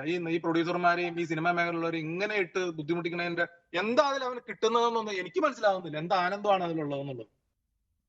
ഇത് ഹസീബ് മലബാർ എന്ന നിർമ്മാതാവാണ് പറഞ്ഞത്. ഇനി കോടതിയിൽ കാണാം എന്നുള്ള ഒരു സിനിമ, അതിൻ്റെ നിർമ്മാതാവാണ്. അവിടെ ശ്രീനാഥ് ഭാസിയാണ് പുലർച്ചെ 3 മണിക്ക് കഞ്ചാവ് വേണം എന്ന ആവശ്യം ഉന്നയിച്ചത് എന്നാണ് ഹസീബ് മലബാർ എന്ന നിർമ്മാതാവ് പറയുന്നത്. ശ്രീമതി ഭാഗ്യലക്ഷ്മി, ഒരു നിർമ്മാതാവിൻ്റെ വാക്കുകളാണ് കേട്ടത്, ശ്രീനാഥ് ഭാസിയെക്കുറിച്ചുള്ളതാണ്. ഇതിപ്പോൾ എല്ലാവർക്കും അറിയാം ഈ രണ്ടുപേരും വലിയ പ്രശ്നക്കാരാണെന്ന്. പക്ഷേ തുടർച്ചയായിട്ട് സിനിമയിൽ വരികയും ചെയ്യുന്നുണ്ട്. ഇപ്പോൾ നിലവിലെ ഈ പരാതിയും, ഇപ്പോൾ ഈ ഹസീബ് മലബാർ എന്തായാലും പരാതിയൊന്നും കൊടുക്കുന്നില്ല എന്ന് പറയുന്നു. അദ്ദേഹം പറയുന്നു പരാതി കൊടുത്തിട്ട് എന്ത് കാര്യമാണുള്ളതാണ്. ഇപ്പോൾ വിൻസിയുടെ പരാതിയും ഇതിലും എന്തെങ്കിലും കാര്യങ്ങൾ നടക്കുമെന്ന് തോന്നുന്നുണ്ടോ? ഇത് നേരത്തെ പറഞ്ഞ മാതിരി സംഘടനാപരമായി ഇത് ഭയങ്കര ബുദ്ധിമുട്ടുള്ള കാര്യമാണ്. ഇത് നമ്മളൊക്കെ സംഘടനയുടെ പിന്നിൽ പ്രവർത്തിക്കുന്നതുകൊണ്ട് നമുക്ക് നന്നായിട്ട് അറിയാവുന്ന ഒരു കാര്യമാണ്. ഇപ്പൊ തന്നെ നോക്കൂ, സംഘടനയ്ക്ക് ഒരു പരാതി കൊടുത്തു, പക്ഷെ എന്തിനാ അയാളുടെ പേര് പറഞ്ഞു എന്ന് ചോദിക്കുമ്പോൾ സപ്പോർട്ട് ചെയ്യുന്ന നമ്മൾ തന്നെ ഒന്ന് പിന്നിലേക്ക് വലിയേണ്ട ഒരു അവസ്ഥ ഉണ്ടാവുന്നുണ്ട്. അത് എന്തുകൊണ്ടെന്ന് ചോദിച്ചാൽ അത് ഇതിന്റെ ഉള്ളിൽ ഭീഷണി ഉണ്ടാവുന്നുണ്ട് എന്നുള്ളതാണ്. പക്ഷെ അതൊക്കെ മറികടന്നുകൊണ്ടല്ലേ ഒരാൾ ഇത്ര സധൈര്യം മുൻപോട്ട് വന്ന് എനിക്ക് ഇങ്ങനെ ഒരു അനുഭവം ഉണ്ടായി എന്ന് പറയുമ്പോൾ അത് ഒരാളെങ്കിലും ഒരു വിപ്ലവം കാണിക്കുക എന്നുണ്ട്, എന്നാലല്ലേ ഇതിനൊരു മാറ്റം ഉണ്ടാവുള്ളൂ. ഈ സംഘടന, ഞാൻ ചോദിക്കട്ടെ, സംഘടന പുറത്താക്കുക എന്നുള്ളതാണ് സംഘടനയുടെ അൾട്ടിമേറ്റ് ആയിട്ട് ചെയ്യാൻ പറ്റുന്ന ഒരു കാര്യം. ആ പുറത്താക്കൽ കൊണ്ട് എല്ലാ പ്രശ്നങ്ങളും തീരുമെന്ന് നിങ്ങൾ വിശ്വസിക്കുന്നുണ്ടോ? സംഘടനയിൽ നിന്ന് പുറത്താക്കിയ എന്താ പ്രശ്നം? സംഘടനയിൽ മെമ്പർ അല്ലെങ്കിലും ഒരാൾക്ക് വർക്ക് ചെയ്യാനുള്ള എല്ലാ അവകാശങ്ങളും ഉണ്ട്. ഇവിടെ ഈ രാജ്യത്തെ ഡെമോക്രാറ്റിക് രാജ്യത്ത് ഒരു സംഘടനയിൽ മെമ്പർ അല്ല, അതുകൊണ്ട് നിങ്ങൾ വർക്ക് ചെയ്യാൻ പാടില്ല എന്ന് പറയാൻ പാടില്ല. അത് നിയമപ്രകാരം പറ്റില്ല. അപ്പൊ സംഘടനയ്ക്ക് എന്താ ചെയ്യാൻ പറ്റുന്നത്? സംഘടനയ്ക്ക് അയാളെ പുറത്താക്കാൻ പറ്റും, മാക്സിമം അതാണ് ഒരു സംഘടനയ്ക്ക് ചെയ്യാൻ പറ്റുന്നത്. പക്ഷേ ഇവിടെ യഥാർത്ഥത്തിൽ എന്താണ് വേണ്ടത്? ആരും ഒരു കാരണവശാലും അയാളുമായി സഹകരിക്കില്ല എന്നൊരു തീരുമാനമല്ലേ എടുക്കേണ്ടത്? അതാരും എടുക്കില്ല. ഇപ്പൊ കുറച്ചു മുമ്പേ ശ്രീജിത്ത് സംസാരിച്ചപ്പോ പറഞ്ഞല്ലോ, ഏതോ ഒരു ആർട്ടിസ്റ്റ് പറഞ്ഞു എന്നെ സംബന്ധിച്ച് അയാളുമായിട്ട് പ്രശ്നങ്ങളൊന്നുമില്ല, വളരെ പഞ്ച്വലായിട്ട് വരുന്ന ആളാണ്, വളരെ മാന്യമായിട്ട് ഇടപഴകുന്ന, അങ്ങനെ ഒരാള് പറയുന്നു. പക്ഷേ യഥാർത്ഥത്തിൽ ഒരുപാട് സ്ത്രീകൾക്ക് ഇത്തരത്തിലുള്ള പ്രശ്നങ്ങൾ ഉണ്ട്. പക്ഷെ അവരെല്ലാവരും തന്നെ തുറന്ന് പറയാൻ ഭയപ്പെടുകയാണ്. അവർ നിയമപരമായി നീങ്ങാൻ ഭയപ്പെടുന്നു. ഇപ്പോ പ്രൊഡ്യൂസേഴ്സ് അസോസിയേഷന് ഇവർ അല്ലെങ്കിൽ ചേംബറിന് ഇവർ ഒരു പരാതി കൊടുത്തു, അമ്മയ്ക്ക് ഒരു പരാതി കൊടുത്തു. ഈ പരാതി ആ സംഘടനയ്ക്കുള്ളിൽ മാത്രം വെച്ചിരുന്നത് കൊണ്ട് വല്ല കാര്യമുണ്ടോ? ഒരു കാര്യമില്ല. അപ്പൊ അവരോട് ഇപ്പൊ പലരും ചോദിക്കുന്നുണ്ട്, നിങ്ങൾ എന്തുകൊണ്ട് പോലീസിൽ പോകുന്നില്ല? അവർക്ക് പോലീസിൽ പോകാൻ പറ്റില്ല. അവർ പോലീസിൽ പോയാൽ പോലീസ് ആ കേസ് എടുത്താൽ ഈ അക്യൂസ്ഡിനെ അവിടെ കൊണ്ടുവന്നാൽ ആരാണ് പരാതി കൊടുത്തത് എന്ന് പറയണ്ടേ? അപ്പൊ അതുകൊണ്ട് സംഘടനയ്ക്ക് ഞാൻ മനസ്സിലാക്കിയിടത്തോളം അവർക്ക് പുറത്താക്കുക എന്നുള്ളത് എന്റെ ഒരു ആവശ്യം എന്ന് പറയുന്നത് ഇതല്ല. ഇത് ഒരാളല്ല, ഈ ഒരാളല്ല. ഇത്തരം ലഹരി ഉപയോഗിക്കുന്ന വലിയൊരു വിഭാഗം ഇന്ന് മലയാള സിനിമയിൽ ഉണ്ട്. അവരെ ഇനിയെങ്കിലും ഈ നിർമ്മാതാക്കൾ നിങ്ങളെ വെച്ച് ഞങ്ങൾ സിനിമ ചെയ്യില്ല എന്നൊരു തീരുമാനം എടുക്കാൻ സാധിക്കണം. എന്നാൽ മാത്രമേ പറ്റുള്ളൂ. നിങ്ങളെ വെച്ച് ഞങ്ങൾ സിനിമ ചെയ്യില്ല. അതാണ് യഥാർത്ഥത്തിൽ ഒരു സിനിമയെ രക്ഷപ്പെടുത്താനുള്ള, അല്ലെങ്കിൽ സിനിമ ഇൻഡസ്ട്രിയെ രക്ഷപ്പെടുത്താനുള്ള ഏക മാർഗം. ഈ പ്രൊഡ്യൂസേഴ്സ് തീരുമാനിച്ചു കഴിഞ്ഞാൽ ബാക്കിയുള്ള സംഘടനകൾക്ക് ഈസി ആയിട്ട് തീരുമാനം എടുക്കാൻ പറ്റും. ഇപ്പൊ ഞങ്ങളുടെ മുമ്പിൽ ഇപ്പൊ ഞാൻ പറയാം, ഫെഫ്ക എന്ന് പറയുന്ന സംഘടനയുടെ മുൻപിൽ ഒരുപാട് സ്ത്രീകൾ വന്ന് പരാതി പറയാറുണ്ട്. ഈ പരാതി പറയുമ്പോൾ വളരെ ഗുരുതരമായ പരാതികളൊക്കെ ഉണ്ട് അതില്.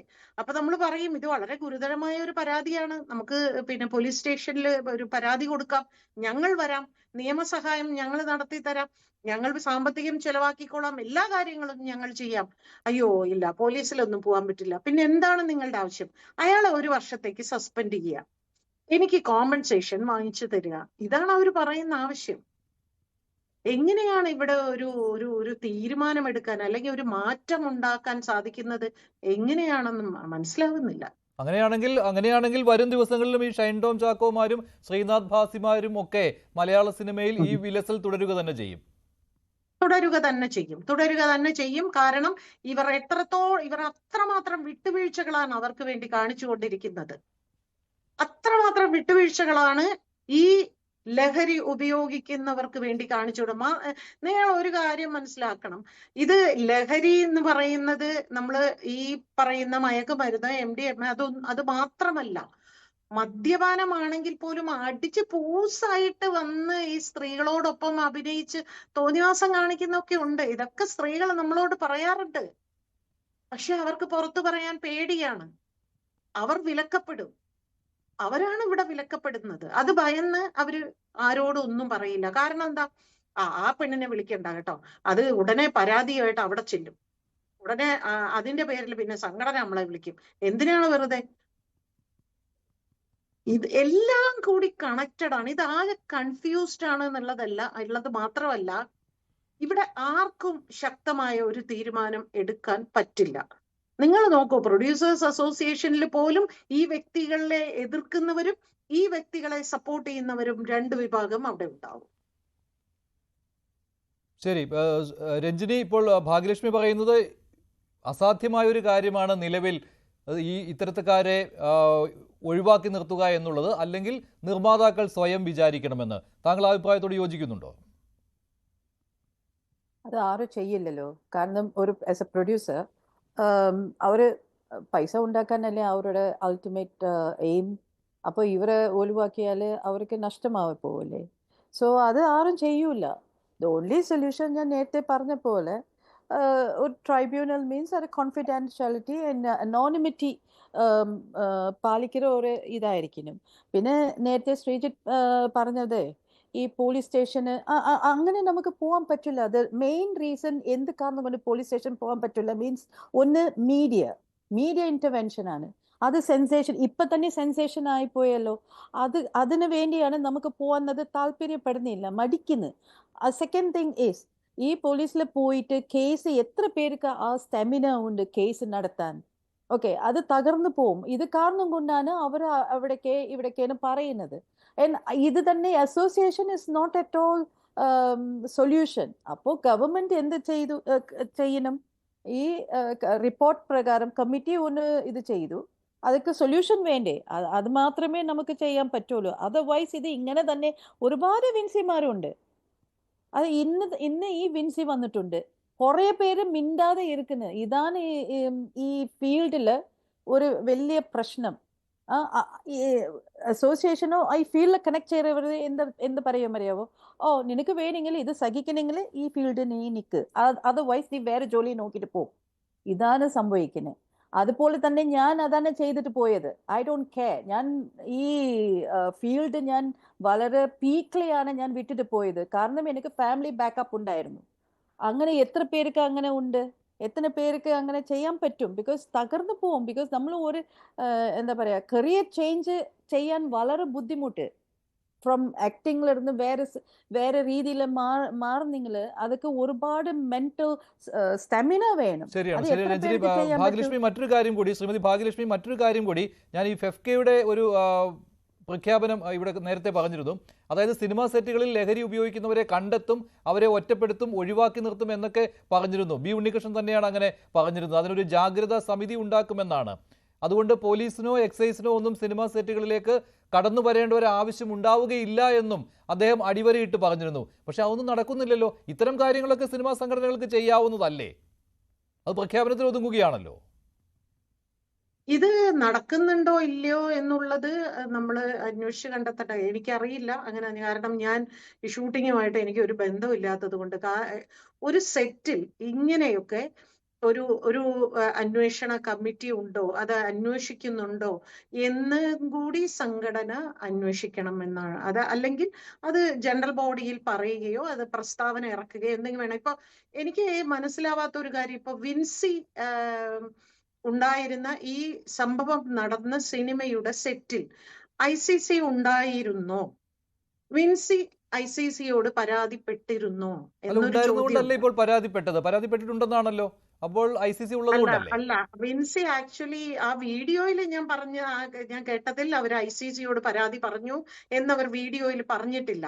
അവര് വീഡിയോയിൽ ആദ്യം വന്ന വീഡിയോ, ഇത് പുറത്തു പറഞ്ഞ ആ സോഷ്യൽ മീഡിയയിൽ വന്ന വീഡിയോയിൽ അവർ പറയുന്നത്, ഡയറക്ടർ അടുത്ത് അവർ പറഞ്ഞു എനിക്ക് വല്ലാത്ത ബുദ്ധിമുട്ടാവുന്നുണ്ട് എന്ന് ഞാൻ പറഞ്ഞു.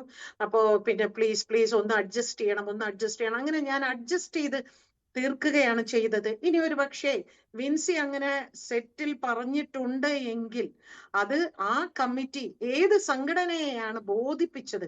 ഇപ്പൊ വിൻസിയാണ് മെയിൽ അയച്ചിരിക്കുന്നത്, പിന്നെ പ്രൊഡ്യൂസേഴ്സ് അസോസിയേഷനും പിന്നെ അമ്മയ്ക്കും അയച്ചിരിക്കുന്ന വിൻസിയാണ് അയച്ചിരിക്കുന്നത്. ICCയുടെ ഭാഗത്ത് നിന്ന് ഒരു റിപ്പോർട്ട് കിട്ടിയിട്ടുണ്ടോ? ഞാൻ എവിടെയും കേട്ടില്ല. പരാതിപ്പെട്ടിട്ടുണ്ട് കേട്ടോ ശ്രീമതി ഭാഗ്യലക്ഷ്മി. അവർ ബൈറ്റിൽ മാധ്യമങ്ങളോട് സംസാരിച്ച സമയത്ത് ഞങ്ങളോടും സംസാരിച്ചിരുന്നു. അതിൽ അവർ പറഞ്ഞത് ICCക്ക് അവർ പരാതി കൊടുത്തിട്ടുണ്ട് എന്നാണ്. അപ്പോൾ സ്വാഭാവികമായിട്ടും സൂത്രവാക്യം എന്ന സിനിമയുടെ സെറ്റിലെ ICC ആയിരിക്കുമല്ലോ. ഇപ്പോൾ സിനിമകളുടെ സെറ്റിൽ ഇപ്പോൾ ICC ഉണ്ടല്ലോ. അത് വലിയൊരു ആവശ്യമായിരുന്നു WCCയുടെ. അതിപ്പോൾ പ്രാബല്യത്തിൽ വന്നു കഴിഞ്ഞതാണല്ലോ. പക്ഷെ പ്രാബല്യത്തിൽ വന്നു എന്നത് എന്താണ് നിങ്ങൾ ഉദ്ദേശിക്കുന്നത്? എന്താണ് ഈ പ്രാബല്യത്തിൽ ഈ ICCയിൽ പരാതിപ്പെട്ട എത്ര കേസുകൾ പുറത്തു വന്നിട്ടുണ്ട്? ഇവിടെ ഇതെല്ലാം ഉള്ളിൽ തീർക്കുകയല്ലേ ചെയ്യുന്നത്. അതാണ് ഞാൻ ആദ്യം പറഞ്ഞത്. ഇതെല്ലാം ഫൈനലി അങ്ങനെ ഒരു പരാതി വന്നിട്ടുണ്ടായിരിക്കാം, അത് സംഘടനയിൽ വരുന്നുണ്ടായിരിക്കാം. സംഘടനയ്ക്കുള്ളിൽ വന്നിട്ട് ഇത് കോംപ്രമൈസ് ചെയ്ത് തീർക്കുന്ന ഒരു അവസ്ഥയിലേക്കാണ് പോകുന്നത്. അവിടെയാണ് ഈ പ്രശ്നം തുടങ്ങുന്നത്. അല്ല, എനിക്കിങ്ങനെ കോംപ്രമൈസ് അല്ല, എനിക്ക് നിയമപരമായാണ് ഇത് മുമ്പോട്ട് പോകേണ്ടത് എന്ന് പറയുമ്പോഴല്ലേ ഇവിടെ എന്തെങ്കിലുമൊക്കെ സംഭവിക്കുന്നുള്ളൂ. ഇപ്പൊ തന്നെ വിൻസിയുടെ കാര്യം തന്നെ നോക്കൂ. വിൻസി ഇപ്പൊ അവസാനം പറഞ്ഞത് എന്താണ്? ഞാൻ പേര് പറയരുത് എന്ന് പറഞ്ഞതല്ലേ, എന്നിട്ടും നിങ്ങൾ എന്തിനു പേര് പറഞ്ഞു എന്ന് ചോദിക്കുമ്പോ നമുക്ക് സപ്പോർട്ട് ചെയ്യാൻ ഒരല്പം ഒത്തിരി ബുദ്ധിമുട്ടുണ്ടാവുന്നുണ്ട്. എന്താണ് പേര് പറഞ്ഞാൽ എന്താ പ്രശ്നം? അപ്പൊ മറ്റു സിനിമകളെ ബാധിക്കും. അതെന്റെ വിഷയമല്ല. എനിക്കുണ്ടാവുന്ന, ആ കുട്ടി പറയുന്നുണ്ടല്ലോ എനിക്ക് സിനിമ ഒരു വിഷയമല്ല, സിനിമ ഇല്ലെങ്കിലും ഞാൻ ജീവിക്കും, ഇത്രയും തന്റെ ഇടത്തോടു കൂടി പറഞ്ഞ ഒരു പെൺകുട്ടി ഞാൻ മെയിൽ അയച്ചപ്പോ അവരോട് പ്രത്യേകം പറഞ്ഞിരുന്നു ഒരു കാരണവശാലും അയാളുടെ പേര് പുറത്തു വരരുത് എന്ന്. ഇപ്പൊ നിങ്ങൾ പേര് പുറത്തു വിട്ടിരിക്കുന്നു, ഞാൻ പരാതി പിൻവലിക്കണോ എന്ന് ആലോചിക്കുന്നു എന്നൊക്കെ പറയുമ്പോ അവിടെയാണ് പലപ്പോഴും സഹായിക്കാനുള്ള ഒരു മടി സംഘടനയുടെ ഭാഗത്ത് നിന്ന് ഉണ്ടാകുന്നത്. കാരണം സംഘടന എന്തുകൊണ്ടാണ് ഇത് പുറത്തേക്ക് പറയുന്നത്? ഇപ്പൊ യഥാർത്ഥത്തിൽ ഇത് ഇത്രയും വലിയ ചർച്ചയായത് എന്തുകൊണ്ടാണ്? ഈ പേര് പുറത്തു വന്നത് കൊണ്ടല്ലേ? അപ്പൊ ആ പേര് പുറത്ത് വിട്ട് കഴിഞ്ഞപ്പോ ഞാൻ ഈ പേര് പുറത്തു വിടരുത് എന്ന് പറഞ്ഞതല്ലേ എന്ന് ഇപ്പൊ അവര് വല്ലാത്തൊരു മാനസിക സംഘർഷം അവർ അനുഭവിച്ചുകൊണ്ടിരിക്കുകയാണ്. ഇത് ആ വീഡിയോ വന്നപ്പോ തന്നെ എനിക്ക് തോന്നിയിരുന്നു ആ കുട്ടി ഇനിയാണ് യഥാർത്ഥത്തിൽ പ്രശ്നം ഫേസ് ചെയ്യാൻ പോകുന്നതെന്ന്. അതേ സിറ്റുവേഷനിലേക്കാണ് ഇപ്പൊ വന്ന് നിൽക്കുന്നത്. പക്ഷേ ആ പ്രശ്നം നമ്മൾ ഫേസ് ചെയ്താലും ഇവിടെ ഞാനാണ് ഇങ്ങനെ ഒരു മാറ്റം കൊണ്ടുവന്നത് എന്ന് ഉറക്കെ പറയാനല്ലേ നമ്മൾ ശ്രമിക്കേണ്ടത്. ഞാൻ കാരണമാണ് ഇങ്ങനെ ഒരു മാറ്റം ഈ ഇൻഡസ്ട്രിയിൽ ഉണ്ടാവേണ്ടത്. നമ്മൾ സർക്കാർ പിന്നെ നടപടികൾ എടുക്കണം, അത് വേറെ വിഷയം. ആദ്യം നമ്മുടെ ഉള്ളിൽ നമ്മൾ എന്ത് ചെയ്യുന്നു എന്നുള്ളത് ഒരു പ്രധാന ചോദ്യമാണ്. തമിഴിലുണ്ട്, ഹിന്ദിയിലുണ്ട്, മറ്റിടത്തുണ്ട്, മറിച്ചിട്ടുണ്ടെന്ന് പറഞ്ഞിട്ടൊന്നും ഒരു കാര്യമില്ല. നമ്മുടെ അവിടെ അങ്ങനെ ഉണ്ടാകാൻ പാടില്ല. കാരണം നമ്മൾ എന്തിനാണ് ഇവിടെ വന്നിരിക്കുന്നത്? നല്ല സിനിമകൾ ചെയ്യാൻ. ഇവരൊക്കെ നല്ല ആക്ടേഴ്സാണ്, നല്ല നടന്മാരാണ്. അവരിങ്ങനെ അവര് സ്വയം അവരുടെ ജീവിതവും അവരുടെ ജീവനും അവരുടെ ആരോഗ്യവും ഒക്കെ കളയുന്നുണ്ട്. അത് അവരുടെ വ്യക്തിപരമായ കാര്യം, അതൊന്നും നമ്മൾ പറയേണ്ട കാര്യമില്ല. പക്ഷേ നമുക്കത് ബുദ്ധിമുട്ടാകുമ്പോ അത് പരിഗണിക്കേണ്ട ഉത്തരവാദിത്വം ആ നടനും നിർമ്മാതാക്കൾക്കും സംവിധായകർക്കും ഒപ്പമല്ലോ. എല്ലാ ഉത്തരവാദിത്വം ഇല്ലേ? എന്റെ കംഫർട്ട്, എനിക്ക് ആക്ട് ചെയ്യണമെങ്കിൽ ഞാൻ ചോദിക്കട്ടെ, ഫേസിൽ ഒരു എക്സ്പ്രഷൻ വരണമെങ്കിൽ ഫ്രണ്ടിൽ നിൽക്കുന്ന ആൾ അടിച്ചു പൂസായി അല്ലെങ്കിൽ ഒരു പകുതി പിന്നെ ലഹരിയുടെ മയക്കത്തിലാണ് ഈ ഡയലോഗ് പറയുന്നെങ്കിൽ ഓപ്പോസിറ്റിൽ നിൽക്കുന്ന ആർട്ടിസ്റ്റിന് എങ്ങനെയാണ് പെർഫോം ചെയ്യാൻ പറ്റുക? ഇതെല്ലാം ഇതിന്റെ ഒരു ഭാഗമല്ലേ? ഇതൊക്കെ പരിഗണിക്കണം, എല്ലാവരും പരിഗണിക്കണം, എല്ലാ സംഘടനകളും പരിഗണിക്കണം, എല്ലാ വ്യക്തികളും പരിഗണിക്കണം. ശരിയാണ് ശ്രീമതി ഭാഗ്യലക്ഷ്മി. ശ്രീ ബിനു കിരിയത്ത്, അപ്പോൾ എന്തോ ഒരു ഒത്തുതീർപ്പ് കാര്യങ്ങൾ വന്നിട്ടുണ്ട് എന്ന സംശയം പോലും വരികയാണ്. ഇപ്പോൾ താങ്കൾ കഴിഞ്ഞ ദിവസം പറഞ്ഞിരുന്നു എന്തുകൊണ്ടാണ് ഈ കുട്ടി പരാതി കൊടുക്കാത്തത്, അമ്മയ്ക്ക് പരാതി കൊടുക്കേണ്ടതല്ലേ എന്നൊക്കെ ചോദിച്ചിരുന്നു. പക്ഷെ പരാതി കൊടുത്തിട്ടും ഒരു കാര്യവുമില്ല എന്നുള്ളതാണ്. അല്ല, ഇപ്പം പേര് വെളിപ്പെടുത്തിയതിനോട് ഭാഗ്യലക്ഷ്മി പറഞ്ഞാൽ ഞാൻ 100% യോജിക്കുന്നു. കാരണം എന്നറിയാമോ, ഇല്ലെങ്കിൽ ഒരുപാട് പേര് സംശയത്തിൻ്റെ നിഴലിൽ വരും. പിന്നെ ഒരു കാര്യമുണ്ട്, ഈ രണ്ടുപേരൊന്നും അല്ല കേട്ടോ സിനിമയിൽ ലഹരി ഉപയോഗിക്കുന്നത്, ടെക്നീഷ്യൻസും ഉണ്ട്. അല്ല, നമുക്ക് ഒരുപാട് പേരെ അറിയാം. പക്ഷെ ഒരു കാര്യം സത്യമാണ്, ഈ ലഹരി അതിപ്പോ നേരത്തെ സംസാരിച്ച ഹസീബ് മലബാർ എന്ന സംവിധായകൻ നിർമ്മാതാവ് പറഞ്ഞത് കാരവാനിൽ ലഹരി ഉപയോഗമാണ് നടക്കുന്നത്, ഒന്നും പറയാൻ പറ്റില്ല എന്നാണ്. അത് മാത്രമല്ല, ഈ ലഹരി ഉപയോഗിക്കുന്നവർക്ക് മാത്രമേ പണവുള്ളൂ, കോടികളുടെ റെമ്യൂണറേഷനും. ഒന്ന് ആലോചിച്ച് നോക്കൂ, ഈ ലഹരി ഉപയോഗിക്കുന്ന എല്ലാവരും ബിസിയാണെന്നുള്ളതാണ്. ഇത് എങ്ങനെ സംഭവിക്കുന്നു എന്നുള്ളതാണ്. അപ്പോൾ ഈ ഫണ്ട് എവിടെ നിന്ന് വരുന്നു ഇവർക്ക് ഈ പണം മുടക്കാനായിട്ട്? ഇത് വാസ്തവത്തിൽ ഇത് അന്വേഷണം. പിന്നെ പോലീസിൽ കംപ്ലൈൻറ്റ് കൊടുത്താൽ ഒരു സത്യമാണ് കേട്ടോ. ഇപ്പം ആ കുട്ടി പോലീസിൽ, ഞാൻ ശ്രീജിത്ത് പണിക്കർക്ക് പറയുകയാണ്, പോലീസിൽ കംപ്ലൈൻറ്റ് കൊടുത്താൽ ഒരു എവിഡൻസും ഇല്ല. ഈ സംവിധായകൻ ആ കുട്ടിയോട് മാപ്പ് പറഞ്ഞത്, പക്ഷേ സംവിധായകൻ പോലീസിൽ സാക്ഷിമൊഴി പറയാൻ പോകണമെന്നില്ല. ആ ലൊക്കേഷനിൽ ആരും പോകില്ല, ഈ കുട്ടി ഒറ്റപ്പെട്ടു പോകും. അതിലുപരി ലഹരി ഉപയോഗിച്ചു എന്നുള്ളതിന് ആ ഡേറ്റ് ഒക്കെ ആകുമ്പോഴത്തേക്കും യൂറിൻ ടെസ്റ്റ് ചെയ്താലോ ബ്ലഡ് ടെസ്റ്റ് ചെയ്താലോ ഇയാൾ കഴിച്ചു എന്നുള്ളതിന് തെളിവും ഉണ്ടാവില്ല. അപ്പോൾ വെറുതെ ആ കുട്ടിക്ക് കുറേ ശത്രുക്കളെ ഉണ്ടാക്കാം, സിനിമയും കുറേ എന്നുള്ള പോലീസിലല്ല. ഇത് ഭാഗ്യലക്ഷ്മി പറഞ്ഞാൽ സംഘടന വിചാരിക്കുക, സംഘടന വിചാരിച്ചിട്ട് ഇവരെ പുറത്താക്കുക. അതിന് എന്ത് കാര്യം? ഇപ്പോൾ ഈ നിർമ്മാതാവ് തന്നെ സ്വയം വിചാരിക്കുക എന്നുള്ളതാണ് പറഞ്ഞത് ഭാഗ്യലക്ഷ്മി. ആ ഒരു ഓപ്ഷനാണ്. അല്ലല്ല, ഇപ്പൊ 2 പടം ഞാൻ ചെയ്യട്ടെ, 2 പടം എന്തോ പെൻഡിങ്ങിലുണ്ട്, അത് തീർക്കാതിരിക്കാൻ പറ്റില്ല. പുറത്താക്കിയിട്ട് കാര്യമില്ലെന്നേ. അങ്ങനെ ഈ സംഘടനകൾ പുറത്താക്കിയ ആൾക്ക് സിനിമയിൽ അഭിനയിക്കാൻ പാടില്ല എന്ന് നിയമമൊന്നുമില്ല. അങ്ങനെ വേണ്ട. എല്ലാവരും കൂടെ ഈ സംഘടനകൾ എല്ലാവരും കൂടെ തീരുമാനിക്കണം, ഇയാളെ വെച്ച് നമ്മൾ ഇനി പടം ചെയ്യില്ല, ഇയാളെ നല്ല ലഹരി ഉപയോഗിക്കുന്ന ആരെയും വെച്ച് ഞങ്ങൾ പടം ചെയ്യില്ല. സിനിമയ്ക്കകത്ത് സിനിമയുടെ മാന്യത ഓരോ ദിവസവും നഷ്ടപ്പെട്ടുകൊണ്ടിരിക്കുമ്പോൾ എല്ലാവരും കൂടെ ഒരുമിച്ച് സിനിമയെ സ്നേഹിക്കുന്നവർ ഒരുമിച്ച് നിന്നിട്ട് ഇവരില്ലെങ്കിലും സിനിമ ഉണ്ടാവും, ഇവർക്ക് ശേഷവും സിനിമ ഉണ്ടാവൂലേ? ഇവരൊക്കെ മസ്റ്റാണെന്നൊന്നും വിചാരിക്കുന്നിടത്താണ് ഈ തെറ്റ്. ഇവരില്ലെങ്കിൽ വേറൊരാൾ. സിനിമ അങ്ങനെയാണ് എപ്പോഴും. നമുക്കറിയാമല്ലോ, നസീർ സാർ തൊട്ട് തുടങ്ങിയ സിനിമയാണ്, ഇന്നും സിനിമയുണ്ട്. അപ്പോൾ തീർച്ചയായിട്ടും ഇത്തരക്കാരെ മാറ്റി നിർത്തുക തന്നെ വേണം. ഇല്ലെങ്കിൽ വീണ്ടും അത് പുതിയ ആൾക്കാർ നശിച്ചുകൊണ്ടിരിക്കുന്നു. ഇത് വല്ലാത്തൊരവസ്ഥയാണ്. ഇതിപ്പം സിനിമാ മേഖലയിൽ മാത്രമല്ലല്ലോ, നമുക്കറിയാലോ, ഇപ്പം നമ്മുടെ നാട്ടിൽ മൊത്തം ഇത് കേരളം ഒട്ടുക്ക് ലഹരി വിൽക്കുന്ന ഒരു ബംഗാളിയോ ഏതോ ഒരുത്തൻ 1.5 കോടിയുടെ ഫ്ലാറ്റ് വാങ്ങിച്ചാണ് താമസിക്കുന്നത്. ശ്രീജിത്ത് പണിക്കർ, ഇതിപ്പോൾ ഈ പറയുന്ന ഷൈൻ ടോം ചാക്കോയൊക്കെ ഈ ലഹരി മരുന്ന് കേസിൽ ഒരു തവണ പിടിക്കപ്പെട്ടതിന് ശേഷം പിന്നീട് ഹീറോയായി മാറിയ ആളാണ്. ഇപ്പോൾ കോടതി കുറ്റവിമുക്തനാക്കിയതോടുകൂടി താരമൂല്യം കൂടുന്ന ഒരു അവസ്ഥയിലേക്ക് പോലും കാര്യങ്ങൾ വന്നെത്തി നിൽക്കുകയാണ്. അപ്പോൾ ഈ കേസും ഇതിൽ തന്നെ ഇപ്പോൾ ഹോട്ടൽ മുറിയിൽ നിന്ന് ഇറങ്ങി ഓടി എന്ന് പറഞ്ഞുകൊണ്ട് ഒരു കേസും അദ്ദേഹത്തിനെതിരെ വലുതായിട്ട് ചുമത്താനൊന്നും പറ്റുകയില്ല. പിന്നെ ഈ ലഹരി പരിശോധനയ്ക്കാണ് വന്നത് എന്ന് പറഞ്ഞുകൊണ്ട് പോലീസിന് എന്തെങ്കിലും ഇപ്പോൾ തെളിവ് നശിപ്പിക്കാൻ ശ്രമിച്ചു എന്നൊക്കെ, പക്ഷെ അതൊക്കെ വളരെ നടക്കാൻ ബുദ്ധിമുട്ടുള്ള കാര്യങ്ങളാണ്. പിന്നെ ഉള്ളത് പോലീസിലേക്ക് വിൻസി അലോഷ്യസിന്റെ പരാതി കിട്ടുകയാണെങ്കിൽ അതിൽ നടപടിയെടുക്കാം എന്നുള്ളതേ ഉള്ളൂ. അപ്പോൾ ഇയാളുടെ താരമൂല്യം വീണ്ടും കൂടാൻ പോകുന്ന ഒരവസ്ഥയല്ലേ വന്നിരിക്കുന്നത് ശ്രീനാഥ് ഭാസിയുടെയും? ശ്രീ മഞ്ജുഷ്, ഇതിലെ പ്രധാനപ്പെട്ട പ്രശ്നം എന്താണെന്നറിയോ? പ്രധാനപ്പെട്ട പ്രശ്നം ഇതിന് ഇരയാക്കപ്പെടുന്ന ആൾക്കാരുടെ ആറ്റിറ്റ്യൂഡ് തന്നെയാണ്. കാരണം ഇതിൽ ഒരു കേസ് കൊടുക്കുകയോ ആ കേസിനെ ഫലപ്രദമായ കൺക്ലൂഷനിലേക്ക് എത്തിക്കുകയോ ചെയ്യുന്നതിന് രണ്ട് കാര്യങ്ങളാണ് വേണ്ടത്. ഒന്ന്, ഇതിന്റെ ഇരയാക്കപ്പെടുന്ന ആൾക്കാർ വില്ലിംഗ് ആയിരിക്കണം. രണ്ട്, ഇതിന്റെ ടൈമിംഗ് ആണ്. ഇപ്പോൾ തന്നെ ഈ ചർച്ചയിൽ ശ്രീമതി രഞ്ജിനി പറഞ്ഞൊരു കാര്യം, ഇവർക്ക് പോലീസിൽ പോകാൻ പറ്റില്ല എന്നാണ്. ചോദിക്കുന്നത് എന്തുകൊണ്ട് പോലീസിൽ പോയിക്കൂടാ? ഒരു സ്ത്രീ, ഒരു നടി സിനിമാ സെറ്റിൽ വെച്ച് മാത്രമല്ല ഇത്തരത്തിലുള്ള അവഹേളനത്തിന് പാത്രമാവുക. ഇത് ഓർഗനൈസ്ഡ് വർക്ക് പ്ലേസ് എന്ന് മാത്രമേ ഉള്ളൂ. ഞാൻ ചോദിക്കട്ടെ, ഒരു നടി ഒരു പൊതു ഇവന്റിൽ പങ്കെടുക്കുന്നു, അവരോട് ഒരാൾ മോശമായിട്ട് പെരുമാറുന്നു, എന്ത് ചെയ്യും? ICC പോകുമോ? ICC ആ കേസ് എടുക്കാനായിട്ട് കഴിയുമോ? ഒരു ആരാധകൻ ഒരു സെൽഫി എടുക്കുന്നതിന് വേണ്ടി ചോദിക്കുന്നു, അവര് വഴങ്ങിക്കൊടുക്കുന്നു. ആ സമയത്ത് അനാവശ്യമായിട്ട് ദേഹത്ത് സ്പർശിക്കുന്നു, എന്ത് ചെയ്യും? ICC പോകുമോ? ഇല്ല.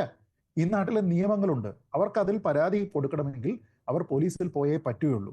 ഈ ICC കൊണ്ടുവന്നിരിക്കുന്നത് എന്തിനാ? ഓർഗനൈസ്ഡ് വർക്ക് പ്ലേസസിൽ മാത്രമേ അത് പ്രവർത്തിക്കുകയുള്ളൂ. അതല്ലാതെ അത് നമ്മൾ ഈ പറയുന്നത് പോലെ ഒരു ഫുൾ ഫ്ലെജ്ഡ് ആയിട്ടുള്ള ഒരു ആക്ടോ പൂർണ്ണമായ രീതിയിലത്തേക്കുള്ള നീതി ഉറപ്പുവരുത്തുകയോ ചെയ്യുന്ന ഒരു സംവിധാനമല്ല. ഞാൻ പറയാം, ICCക്ക് എപ്പോഴാണ് ICCക്ക് ഒരു പരാതി കിട്ടിക്കഴിഞ്ഞാൽ അത് തീർപ്പ് കൽപ്പിക്കാനായിട്ട് പോലീസിന് കൊടുക്കാൻ കഴിയുമോ? അതിന്റെ പേരിൽ ഒരു FIR റെക്കമെൻഡ് ചെയ്യാൻ കഴിയുമോ? ഇല്ല. ICCക്ക് ആകെ ചെയ്യാൻ കഴിയുന്നത്, അത് 2013 പോഷ് ആക്ട് വഴിയാണ് പ്രവർത്തിക്കുന്നത്. അതിനാകെ ചെയ്യാൻ കഴിയുന്നതെന്ന് വെച്ച് കഴിഞ്ഞാൽ ആ ഓർഗനൈസേഷനുള്ളിൽ അപ്രോപ്രിയേറ്റ് ആയിട്ടുള്ള ആക്ഷൻ എടുക്കണമെന്നുള്ള റെക്കമെൻഡേഷൻ ആണ്. എന്ന് വെച്ച് കഴിഞ്ഞാൽ ഈ കേസിൽ ആ സിനിമയുമായി ബന്ധപ്പെട്ട് ഇന്ന കാര്യങ്ങൾ ചെയ്യാം, അത് സിനിമ ഷൂട്ടിംഗ് കഴിഞ്ഞതിന് ശേഷമാണ് ഈ പരാതി കൊടുക്കുന്നതെന്നുണ്ടെങ്കിൽ എന്ത് ചെയ്യും? പിന്നെ ആ നടനെ മാറ്റാനായിട്ട് പറയാൻ പറ്റുമോ? അങ്ങനെ ഒരു റെക്കമെൻഡേഷൻ കൊടുത്തു കഴിഞ്ഞാൽ പ്രൊഡ്യൂസർക്ക് അത് സാധിക്കുന്ന ഒരു കാര്യമാണോ? അപ്പൊ ഇതിലെ പ്രധാനപ്പെട്ട പ്രശ്നം, കേസ് കൊടുത്താൽ ഇനി മറ്റുള്ള ആൾക്കാരുടെ മൊഴി വരുമോ ഇല്ലയോ എന്നൊക്കെ ചോദിച്ചു കഴിഞ്ഞാൽ അത് പറയുന്ന ടൈമാണ് പ്രധാനം. പക്ഷെ ഇവിടെ ഇരയാക്കപ്പെടുന്ന വ്യക്തി പോലും സിനിമയെ പ്രൊട്ടക്ട് ചെയ്യാൻ ശ്രമിക്കുന്നു, ഈ നടനെയും പ്രൊട്ടക്ട് ചെയ്യാൻ ശ്രമിക്കുന്നു. അതുകൊണ്ടാണ് അയാളുടെ ഐഡന്റിറ്റി പുറത്തു വരേണ്ട, അതിന്റെ പേരിൽ സിനിമയ്ക്ക് ഒരു പ്രശ്നം ഉണ്ടാകേണ്ട. പിന്നെ ഇത് പബ്ലിക്കായിട്ട് പറയുന്നത് കൊണ്ട് എന്ത് ഗുണമോ? പബ്ലിക്കായിട്ട് നിങ്ങൾ ഒരു സ്റ്റേറ്റ്മെന്റ് പറയുകയാണ് എങ്കിൽ അത് എന്താണ്, പബ്ലിക് കൺസംഷന് വേണ്ടിയിട്ടാണ് പിന്നീട് ആ സ്റ്റേറ്റ്മെന്റ്. അതിനെക്കുറിച്ചിട്ട് ആൾക്കാർ അഭിപ്രായം പറയും. ഞാൻ സപ്പോസ് ഈ ഒരു നടന്റെ പേര് പറഞ്ഞില്ല എന്ന് വെച്ചോളൂ, ആൾക്കാർ എന്തായിരുന്നു ആ ആളിന്റെ പേര് പുറത്തു വരുന്നത് വരെ ചെയ്തിരുന്നെന്നറിയോ? സോഷ്യൽ മീഡിയ പരിശോധിച്ചാൽ അറിയാം. വിൻസി അലോഷ്യസ് ഒരു നടി എന്ന രീതിയിൽ പ്രവർത്തിച്ചിട്ടുള്ള സിനിമകളുടെ മുഴുവൻ ലിസ്റ്റ് എടുത്ത് നോക്കും. ആ ലിസ്റ്റ് എടുത്ത് നോക്കിയിട്ട് അതിൽ അഭിനയിച്ചിരിക്കുന്ന നടന്മാരുടെ ലിസ്റ്റ് എടുക്കും. ഈ നടന്മാർ മൊത്തത്തിൽ ചീത്തവിളി കേൾക്കാന്നേ. അതിൽ നടൻ കുഞ്ചാക്കോ ബോബൻ വരെയുണ്ട്. അപ്പോ പ്രധാനപ്പെട്ട റോളുകളിൽ ചെയ്തിരിക്കുന്ന ആൾക്കാരും അപ്രധാനപ്പെട്ട റോളുകളിൽ ചെയ്തിരിക്കുന്ന ആൾക്കാരും ഉൾപ്പെടെയുള്ള എല്ലാവരും ഒറ്റയടിക്ക് പ്രതിസ്ഥാനത്ത് അല്ലെങ്കിൽ സംശയത്തിന്റെ നിഴലിൽ നിൽക്കുന്ന രീതിയിലത്തേക്കുള്ള ഒരു സാഹചര്യം ഉണ്ടാക്കുന്നത് എന്തിനാണ്? ഞാൻ ഇന്ന രീതിയിൽ മാത്രമേ പറയുകയുള്ളൂ, അങ്ങനെയല്ല പറയേണ്ടത്. ഇതിന് നിങ്ങൾക്കൊരു if you want to put an end to this, നിങ്ങൾ ആക്ട് ചെയ്തേ മതിയാകൂ. ഇനി പിന്നീട് ഒരു സമയത്താണ് പറഞ്ഞതെങ്കിലും ലീഗൽ പാർലൻസിൽ ഒരു സ്റ്റേർലിംഗ് വിറ്റ്നസ് എന്ന് പറഞ്ഞിട്ടുള്ള ഒരു കാര്യമുണ്ട്. അതായത് നിങ്ങൾക്ക് പിന്നീടാണെങ്കിലും എത്ര കാലം കഴിഞ്ഞിട്ടാണെങ്കിലും നിങ്ങൾ പറയാം, പ്രൊവൈഡഡ് നിങ്ങൾ പറയുന്ന സ്റ്റേറ്റ്മെന്റ് കൺസിസ്റ്റന്റ് ആയിരിക്കണം, നിങ്ങൾ പറയുന്ന സാഹചര്യ തെളിവുകൾ നിങ്ങൾക്ക് അനുകൂലമായിരിക്കണം. നിങ്ങൾ അങ്ങനെ നിൽക്കുകയാണ് എന്നുണ്ടെങ്കിൽ നിശ്ചയമായിട്ടും നിങ്ങൾക്ക് നിങ്ങളുടെ കേസ് പ്രൂവ് ചെയ്തിട്ട് എടുക്കാനായിട്ട് സാധിക്കും. അപ്പൊ ഞങ്ങൾ ഒരു പ്രത്യേക ഇൻഡസ്ട്രിയാണ്, ഞങ്ങൾ ഒരിക്കലും പരാതി പോലീസിൽ പറയില്ല എന്നൊക്കെ പറയാൻ കഴിയില്ല. അതുകൊണ്ട് ഉണ്ടാകുന്ന കാര്യം എന്ന് പറയുന്നത് ഈ സെറ്റുകളിൽ ഇത്തരം ആളുകളാണ് ഏറ്റവും പവർഫുൾ ആയിട്ട് നിൽക്കുന്നത്. ഇവർ പറയുന്നിടത്താണ് കാര്യങ്ങൾ പോകുന്നത്. ഇവർക്ക് വേണ്ടി മറ്റുള്ള ആർട്ടിസ്റ്റുകൾ വെയിറ്റ് ചെയ്യുകയാണ്. ഇവർ ചിലപ്പോൾ ഒരു ദിവസം കഞ്ചാവ് കിട്ടിയില്ലെങ്കിൽ പിന്നെ പിറ്റേ ദിവസം വരില്ല. ഈ പറയുന്ന ശ്രീനാഥ് ഭാസി 58 ദിവസം ആ സെറ്റിലേക്ക് വന്നില്ല എന്നാണ് പറയുന്നത്. 5 ദിവസത്തേക്ക് മാറി നിൽക്കുകയാണ് എന്ന് പറഞ്ഞിട്ട് പോയിട്ട് 58 ദിവസം കഴിഞ്ഞാണ് ആ സെറ്റിലേക്ക് വന്നത്. ചിലപ്പോൾ അദ്ദേഹത്തിന് ഈ 58 ദിവസം കഴിഞ്ഞപ്പോഴായിരിക്കും 5 ദിവസമായെന്ന് തോന്നിയത്. അപ്പോൾ ഇങ്ങനെയുള്ള സ്വഭാവ വൈകല്യങ്ങളാണ് ഉണ്ടാവുന്നത്. അതുകൊണ്ട് ഈ ആളുകളെ കൊണ്ട് മറ്റുള്ളവർ അവിടെ സഹിക്കുകയാണ്. അല്ല, നോക്കൂ, ഇതിലെ ഒരു പ്രധാനപ്പെട്ട പ്രശ്നം, നമ്മൾ കാസ്റ്റിംഗ് ചെയ്യുന്നത് ആരൊക്കെയാണ്? നിർമ്മാതാവും സംവിധായകനും എല്ലാം ചേർന്നിട്ടല്ലേ? മലയാള സിനിമയിൽ സാധാരണഗതിയിൽ കാസ്റ്റിംഗ് ഡയറക്ടർ ഒന്നും ഇല്ലല്ലോ. അപ്പൊ ചെയ്യുന്നത് ആരാണ്? നിർമ്മാതാവും സംവിധായകനും തിരക്കഥാകൃത്തും ഒക്കെ ചേർന്നിരുന്നിട്ടാണ് ആൾക്കാരെ തീരുമാനിക്കുന്നത്. അപ്പൊ ഇങ്ങനെയുള്ള ആൾക്കാരെ പറ്റി ചിന്തിക്കുന്ന സമയത്ത് ഇവരുടെ പ്രയർ ഹിസ്റ്ററി അറിയാമല്ലോ. എത്രയോ സിനിമകളിൽ സമാനമായിട്ടുള്ള അഭിപ്രായം കേൾപ്പിച്ചിരിക്കുന്ന ആൾക്കാരാണ് ഇവരൊക്കെ. ഇവർ സഹകരിക്കില്ല, കൃത്യസമയത്തിന് ഷൂട്ടിന് ചെല്ലില്ല, പിന്നെ പേയ്മെന്റിന്റെ കാര്യത്തിൽ ഡബ്ബിങ്ങുമായി ബന്ധപ്പെട്ടിട്ട് ഡബ്ബിങ് ചെയ്യണമെന്നുണ്ടെങ്കിൽ ഇന്ന കണ്ടീഷൻസ് ഉണ്ട് എന്നൊക്കെ പറയും. അതുകൊണ്ടാണ് ഞാൻ പറഞ്ഞത്, ഇതെല്ലാം കേട്ടതിന് ശേഷവും ഈ നടനെ തന്നെ എടുക്കാം എന്ന് തീരുമാനിക്കാനുള്ള കാരണം എന്താ? അപ്പൊ നമ്മൾ ഈ നേരത്തെ പറഞ്ഞതുപോലെ ഒരു സംഘടന ഒരു ആക്ഷൻ എടുത്തതിന് ശേഷം വേണ്ട നിങ്ങൾക്ക് നിങ്ങളുടെ പടത്തിൽ ആരൊക്കെ വേണം അഭിനയിക്കാനെന്ന് തീരുമാനിക്കാൻ. നിങ്ങൾക്കത് അല്ലാതെ തന്നെ നിങ്ങളുടെ ഉത്തമ ബോധ്യത്തിൽ ചെയ്യാവുന്നതാണ്. നമ്മളെ കൊണ്ട് നിയന്ത്രിക്കാൻ പറ്റുന്ന, നമ്മുടെ ഷെഡ്യൂളിനനുസരിച്ച് പ്രവർത്തിക്കാൻ പറ്റുന്ന, ഷൂട്ടിങ്ങിനെ അട്ടിമറിക്കാത്ത ഒരു വ്യക്തിയാണ് നമുക്ക് വേണ്ടത് എന്ന രീതിയിലത്തേക്കുള്ള ഒരു ബോധ്യം ഈ സിനിമ ഉണ്ടാക്കുന്ന ആൾക്കാർക്ക് ഉണ്ടാവണം. അതല്ലാതെ ഞങ്ങളുടെ സംഘടന ഇയാളെ മാറ്റി നിർത്തിയെങ്കിൽ മാത്രമേ ഞങ്ങൾ സഹകരിപ്പിക്കാതിരിക്കുകയുള്ളൂ എന്നൊന്നുമില്ല. ഈ ചീത്തപ്പേര് കേൾപ്പിച്ചിരിക്കുന്ന, സിനിമയിൽ കൃത്യമായി സഹകരിക്കില്ല എന്ന് പറയുന്ന, ലഹരി ഉപയോഗിക്കുമെന്ന് പറയുന്ന, സ്ത്രീകളോട് മോശമായി പെരുമാറുമെന്ന് പറയുന്ന എത്രയോ ആൾക്കാർ, അത് പ്രൂവൺ ആയിട്ടുള്ള കേസുകളിൽ പോലും ആൾക്കാർ സഹകരിക്കുന്നില്ലേ? അലൻസിയർ ലേ ലോപ്പസ് എന്ന് പറഞ്ഞിട്ടുള്ള ഒരു നടനെ പറ്റി നമുക്കറിയില്ലേ? സംസ്ഥാന അവാർഡ് ഉൾപ്പെടെ കിട്ടിയിട്ടുള്ളതാണ്. അദ്ദേഹം ഒരു സ്ത്രീയോട് മോശമായി പെരുമാറുകയും പിന്നീട് പബ്ലിക്കായിട്ട് മാപ്പ് പറയുകയും ഒക്കെ ചെയ്തിട്ടുണ്ട്. നമ്മൾ ഈ പറയുന്ന WCCയുടെ പല ആൾക്കാരും ഇദ്ദേഹത്തിനോടൊപ്പം തന്നെ സിനിമയിൽ അഭിനയിക്കുന്നതിന് എന്തെങ്കിലും ബുദ്ധിമുട്ട് കാണിച്ചിട്ടുണ്ടോ? ഞാൻ പറയുന്നത്, നിങ്ങൾ സിനിമയിൽ പവർഫുൾ ആയിട്ട് വന്നിരിക്കുന്നത് നിങ്ങളുടേതായിട്ടുള്ള, നിങ്ങൾ നല്ലൊരു ആക്ടർ ആണെന്നുണ്ടെങ്കിൽ നിങ്ങൾക്ക് അവസരം കിട്ടും, അക്കാര്യത്തിൽ തർക്കമില്ല. പക്ഷേ ഇതിലെ ഏറ്റവും പ്രധാനപ്പെട്ട കാര്യം, നിങ്ങളുടെ വർക്ക് പ്ലേസിൽ എങ്ങനെയാണ് കാര്യങ്ങൾ പോകേണ്ടത് എന്നതുമായി ബന്ധപ്പെട്ട കൺട്രോൾ, അതിന്റെ കടിഞ്ഞാൺ ആർക്കാണ്? അവിടെ ഒരു സ്ത്രീക്ക് ബുദ്ധിമുട്ടുണ്ടെങ്കിൽ ആ സ്ത്രീ ഷൂട്ട് കഴിയുന്നത് വരെ വെയിറ്റ് ചെയ്യേണ്ടതില്ല, എന്നോട് വന്ന് പറയാം എന്ന രീതിയിലേക്കുള്ള ഒരു ഉറപ്പില്ല എങ്കിൽ പിന്നെ ICC ഉണ്ട് എന്ന് പറഞ്ഞാൽ ഇറ്റ്സ് എ ടെക്നിക്കാലിറ്റി. അത് ചില സംവിധായകരുടെ സെറ്റിൽ അത് അങ്ങനെ സംഭവിക്കുന്നുമുണ്ട് അല്ലേ ശ്രീമതി ഭാഗ്യലക്ഷ്മി? ചില സംവിധായകർ ആ ഒരു കടിഞ്ഞാൺ കയ്യിൽ വെച്ചുകൊണ്ട് തന്നെയാണ് ഇരിക്കുന്നത്. പല സംവിധായകരെ കുറിച്ച് അങ്ങനെ കേൾക്കാം, അവരുടെ സെറ്റിൽ ഇത്തരത്തിലുള്ള തോന്നിവാസങ്ങളൊന്നും നടക്കുകയില്ല അല്ലേ? അത് എന്നെ സംബന്ധിച്ച് എനിക്ക് വ്യക്തമായിട്ട് അറിയാവുന്നത്, ഇപ്പൊ ജോഷിയേട്ടന്റെ സെറ്റില്, അല്ലെങ്കിൽ ഹരിഹരൻ സാറിന്റെ സെറ്റില്, സിബി മലയിൽ സാറിന്റെ സെറ്റില് അങ്ങനെയൊന്നും അവിടെയൊന്നും നടക്കില്ല. അതല്ലാതെ എല്ലാ സ്ഥലത്തും നടക്കുന്ന എന്തുകൊണ്ടാന്ന് വെച്ചാൽ അതൊക്കെ ഡയറക്ടേഴ്സിന്റെ പടമാണ്, ഇത് ആക്ടേഴ്സിന്റെ പടമാണ്. മറ്റുള്ളതൊക്കെ ആക്ടറുടെ പേരിലാണ് ആ പടങ്ങൾ പുറത്തു വരുന്നത് തന്നെ. ഇവര് തന്നെ പോയി തിയേറ്ററിൽ പോയി പറയുന്നത് തന്നെ ഇന്ന നടന്റെ സിനിമയാണ് എന്നാണ്, അല്ലാതെ ഇന്ന സംവിധായകന്റെ ഇന്ന നിർമ്മാതാവിന്റെ എന്നല്ല. അപ്പൊ ഇവിടെ ആർക്കാണ് മാർക്കറ്റ്? നടനാണ് മാർക്കറ്റ്. അപ്പൊ ആ നടന്റെ മാർക്കറ്റ് നോക്കുമ്പോ നടനെ മാക്സിമം അഡ്ജസ്റ്റ് ചെയ്യുക എന്നുള്ളത്. അതുകൊണ്ടാണല്ലോ ഇപ്പൊ സെറ്റില് ഒരു പരാതി പറയുമ്പോ പോലും വിൻസി തന്നെ പറയുന്നു, പരാതി പറഞ്ഞപ്പോ പ്ലീസ് ഒന്ന് അഡ്ജസ്റ്റ് ചെയ്യും, നമുക്ക് എങ്ങനെയെങ്കിലും ഇതൊന്ന് തീർക്കണ്ടേ, ഒന്ന് അഡ്ജസ്റ്റ് ചെയ്യുന്ന പറയുന്നത് എന്തുകൊണ്ടാണ്? അവർ ഏറ്റവും അധികം വാല്യൂ കൊടുക്കുന്നത് ആ ആക്ടർക്കാണ്, ആ സ്ത്രീക്കല്ല. അതാണ് ഇവിടുത്തെ വലിയൊരു സങ്കടമുള്ള ഒരു അവസ്ഥ. ഇതിന് സൊല്യൂഷൻ ഈ പറഞ്ഞ ഇപ്പൊ പ്രൊഡ്യൂസേഴ്സിനെ സംബന്ധിച്ച് ഒരു കാര്യം ചെയ്യാം. ഇത്തരത്തിലുള്ള പരാതികൾ വന്നിട്ടുള്ള ഒരു വ്യക്തിയാണ്, അതായത് ഈ നടനെതിരെ ഇങ്ങനെ ആധികാരികമായി പരാതി വന്നിട്ടുള്ള സ്ഥിതിക്ക് ഞങ്ങളെ സംബന്ധിച്ച് ഈ സിനിമയ്ക്ക് NOC തരില്ല, ഇവരെ വെച്ച് ചെയ്യുന്ന സിനിമകൾക്ക് NOC തരില്ല എന്നവർക്ക് പറയാൻ പറ്റും. അങ്ങനെ വരുമ്പോ ആ നടനെ ഒഴിവാക്കാൻ പറ്റും. പക്ഷേ അപ്പോൾ പോലും ശ്രീജിത്ത് പറഞ്ഞ മാതിരി ഒരു പോലീസ് കേസ് ഉണ്ടെങ്കിലേ അതിന് പോലും ഒരു വാലിഡിറ്റി ഉള്ളൂ, അല്ലെങ്കിൽ നാളെ അയാൾക്ക് കോടതിയിൽ പോകാൻ സാധിക്കും എന്നാണ് എനിക്ക് തോന്നുന്നത് കേട്ടോ. അത് ശ്രീജിത്തിന് അറിയാം എന്നേക്കാൾ കുറച്ചുകൂടെ. അയാൾക്ക് തൊഴിൽ നിഷേധിക്കുന്നു എന്ന് പറയാം ഭാഗ്യലക്ഷ്മി ചേച്ചി, എന്റെ തൊഴിൽ നിഷേധിക്കുകയാണെന്ന് പറയാം. അതെ അതെ. അപ്പൊ അതുകൊണ്ട് പറയണേ, ഇതിന് അടിസ്ഥാനമായിട്ട് നമുക്ക് ഒരു സൊല്യൂഷൻ നമ്മൾ പോലീസിലേക്ക് പോവുക എന്നുള്ളതാണ്. ഒപ്പം നമ്മളോടൊപ്പം സംഘടനകളും ഒന്നിച്ചു നിൽക്കുക. രഞ്ജിനി അതിലൊരു ഉപായം പറഞ്ഞിരുന്നു, ട്രൈബ്യൂണലിന്റെ കാര്യം. രഞ്ജിനി തുടക്കം മുതൽ അത് പറയുന്നുണ്ട്, ട്രൈബ്യൂണലിന്റെ കാര്യം. താങ്കൾ അതിനോട് യോജിക്കുന്നുണ്ടോ ഭാഗ്യലക്ഷ്മി? എനിക്ക് സത്യം പറഞ്ഞാൽ ഇപ്പോഴും ഈ ട്രൈബ്യൂണൽ എങ്ങനെയാണ് ഇത് നടപ്പിലാക്കാൻ പോകുന്നത് എനിക്കത് അറിയില്ല. എനിക്ക് അറിഞ്ഞുകൂടാത്തൊരു കാര്യത്തെ കുറിച്ച് എനിക്കത് പറയാൻ അറിയില്ല. ഇനി ട്രൈബ്യൂണൽ ഉണ്ടാക്കി എന്ന് തന്നെ ഇരിക്കട്ടെ, അപ്പോഴും ഈ പെൺകുട്ടികൾ സ്വയം വന്ന് അഡ്മിറ്റ് ചെയ്യണ്ടേ? സാർ എനിക്ക് പ്രശ്നമില്ല, നിങ്ങൾക്ക് എന്താ പ്രശ്നം? ഞാൻ ചോദിക്കട്ടെ, ഇപ്പൊ ഹേമ കമ്മിറ്റിയുടെ മുൻപിൽ ചെന്ന് 60-ലധികം സ്ത്രീകൾ പരാതി കൊടുത്തു. അതിൽ ഏകദേശം 40 എത്രയോ സ്ത്രീകളുടെ പരാതിയാണ് വളരെ ഗുരുതരമായ പരാതി എന്നാണ് ഈ SIT പറഞ്ഞത്. ഇത്രയും സ്ത്രീകളെ വിളിച്ചിട്ട് ഒരാൾ പോലും അവരുടെ മുമ്പിൽ ചെന്ന് സംസാരിക്കാൻ വില്ലിങ് ആയില്ല. എന്തായത്? ആ ഇൻവെസ്റ്റിഗേഷൻ ടീമിന് മുൻപിൽ ഒരു സ്ത്രീ പോലും പോയി സംസാരിച്ചില്ല. എങ്ങനെയാണ് ഇവിടെ എന്ത് ട്രൈബ്യൂണൽ വന്നിട്ട് എന്താണ് കാര്യം എന്ന് എനിക്ക് മനസ്സിലാവാത്തത്. രഞ്ജിനി അതിനുള്ള മറുപടി, താങ്കൾ ആ ട്രൈബ്യൂണലിൽ ഉറച്ചു നിൽക്കുകയാണല്ലോ. പക്ഷേ ട്രൈബ്യൂണലിൽ ചെന്നാലും ഈ വിക്ടിം എന്ന് പറയുന്നയാൾ അവർ തന്നെ മൊഴി കൊടുക്കണമല്ലോ. അതെ ഞാൻ പറഞ്ഞത്, ട്രൈബ്യൂണൽ എന്ത് കാരണം വെച്ചാണ് അത് ഒരു ക്ലോസ് നിറ്റ് ആയിട്ട് മീഡിയ ഇന്റർഫിയറൻസ് ഇരിക്കരുത്, പിന്നെ ഫിലിമില് അസോസിയേറ്റ് ചെയ്ത വ്യക്തികൾ ഇരിക്കരുത്. ആ പാനലിസ്റ്റ് തന്നെ എസ്റ്റീംഡ് ആണ്, ജഡ്ജസ്, സൈക്കോളജിസ്റ്റ്, ഇങ്ങനെയാണ് വേണ്ടത്. അവിടെ വെച്ചിട്ട് ആ പരാതി ഓക്കെ, ഈ എക്സില് പരാതി വന്നിട്ടുണ്ട്, എക്സ് വരുത്തിട്ട് 2 പേര് വെച്ചിട്ട് അവിടെ തന്നെ തീർക്കാമല്ലോ, ആർബിട്രേഷൻ മീഡിയേഷൻ വെക്കാമല്ലോ. അത് സിമ്പിൾ ആണ്, ക്വസ്റ്റ്യൻ ആണ്.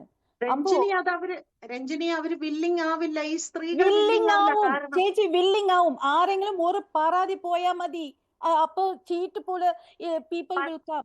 നമുക്ക് അങ്ങനെ പറയാൻ പാടില്ല, പറയാൻ പാടില്ല. പോവും. എന്ത് കാരണം കൊണ്ട് നമുക്ക് അത് ട്രൈ ചെയ്ത് നോക്കിയാൽ എന്താ, എങ്ങനെ നമുക്ക് പറയാൻ പറ്റും?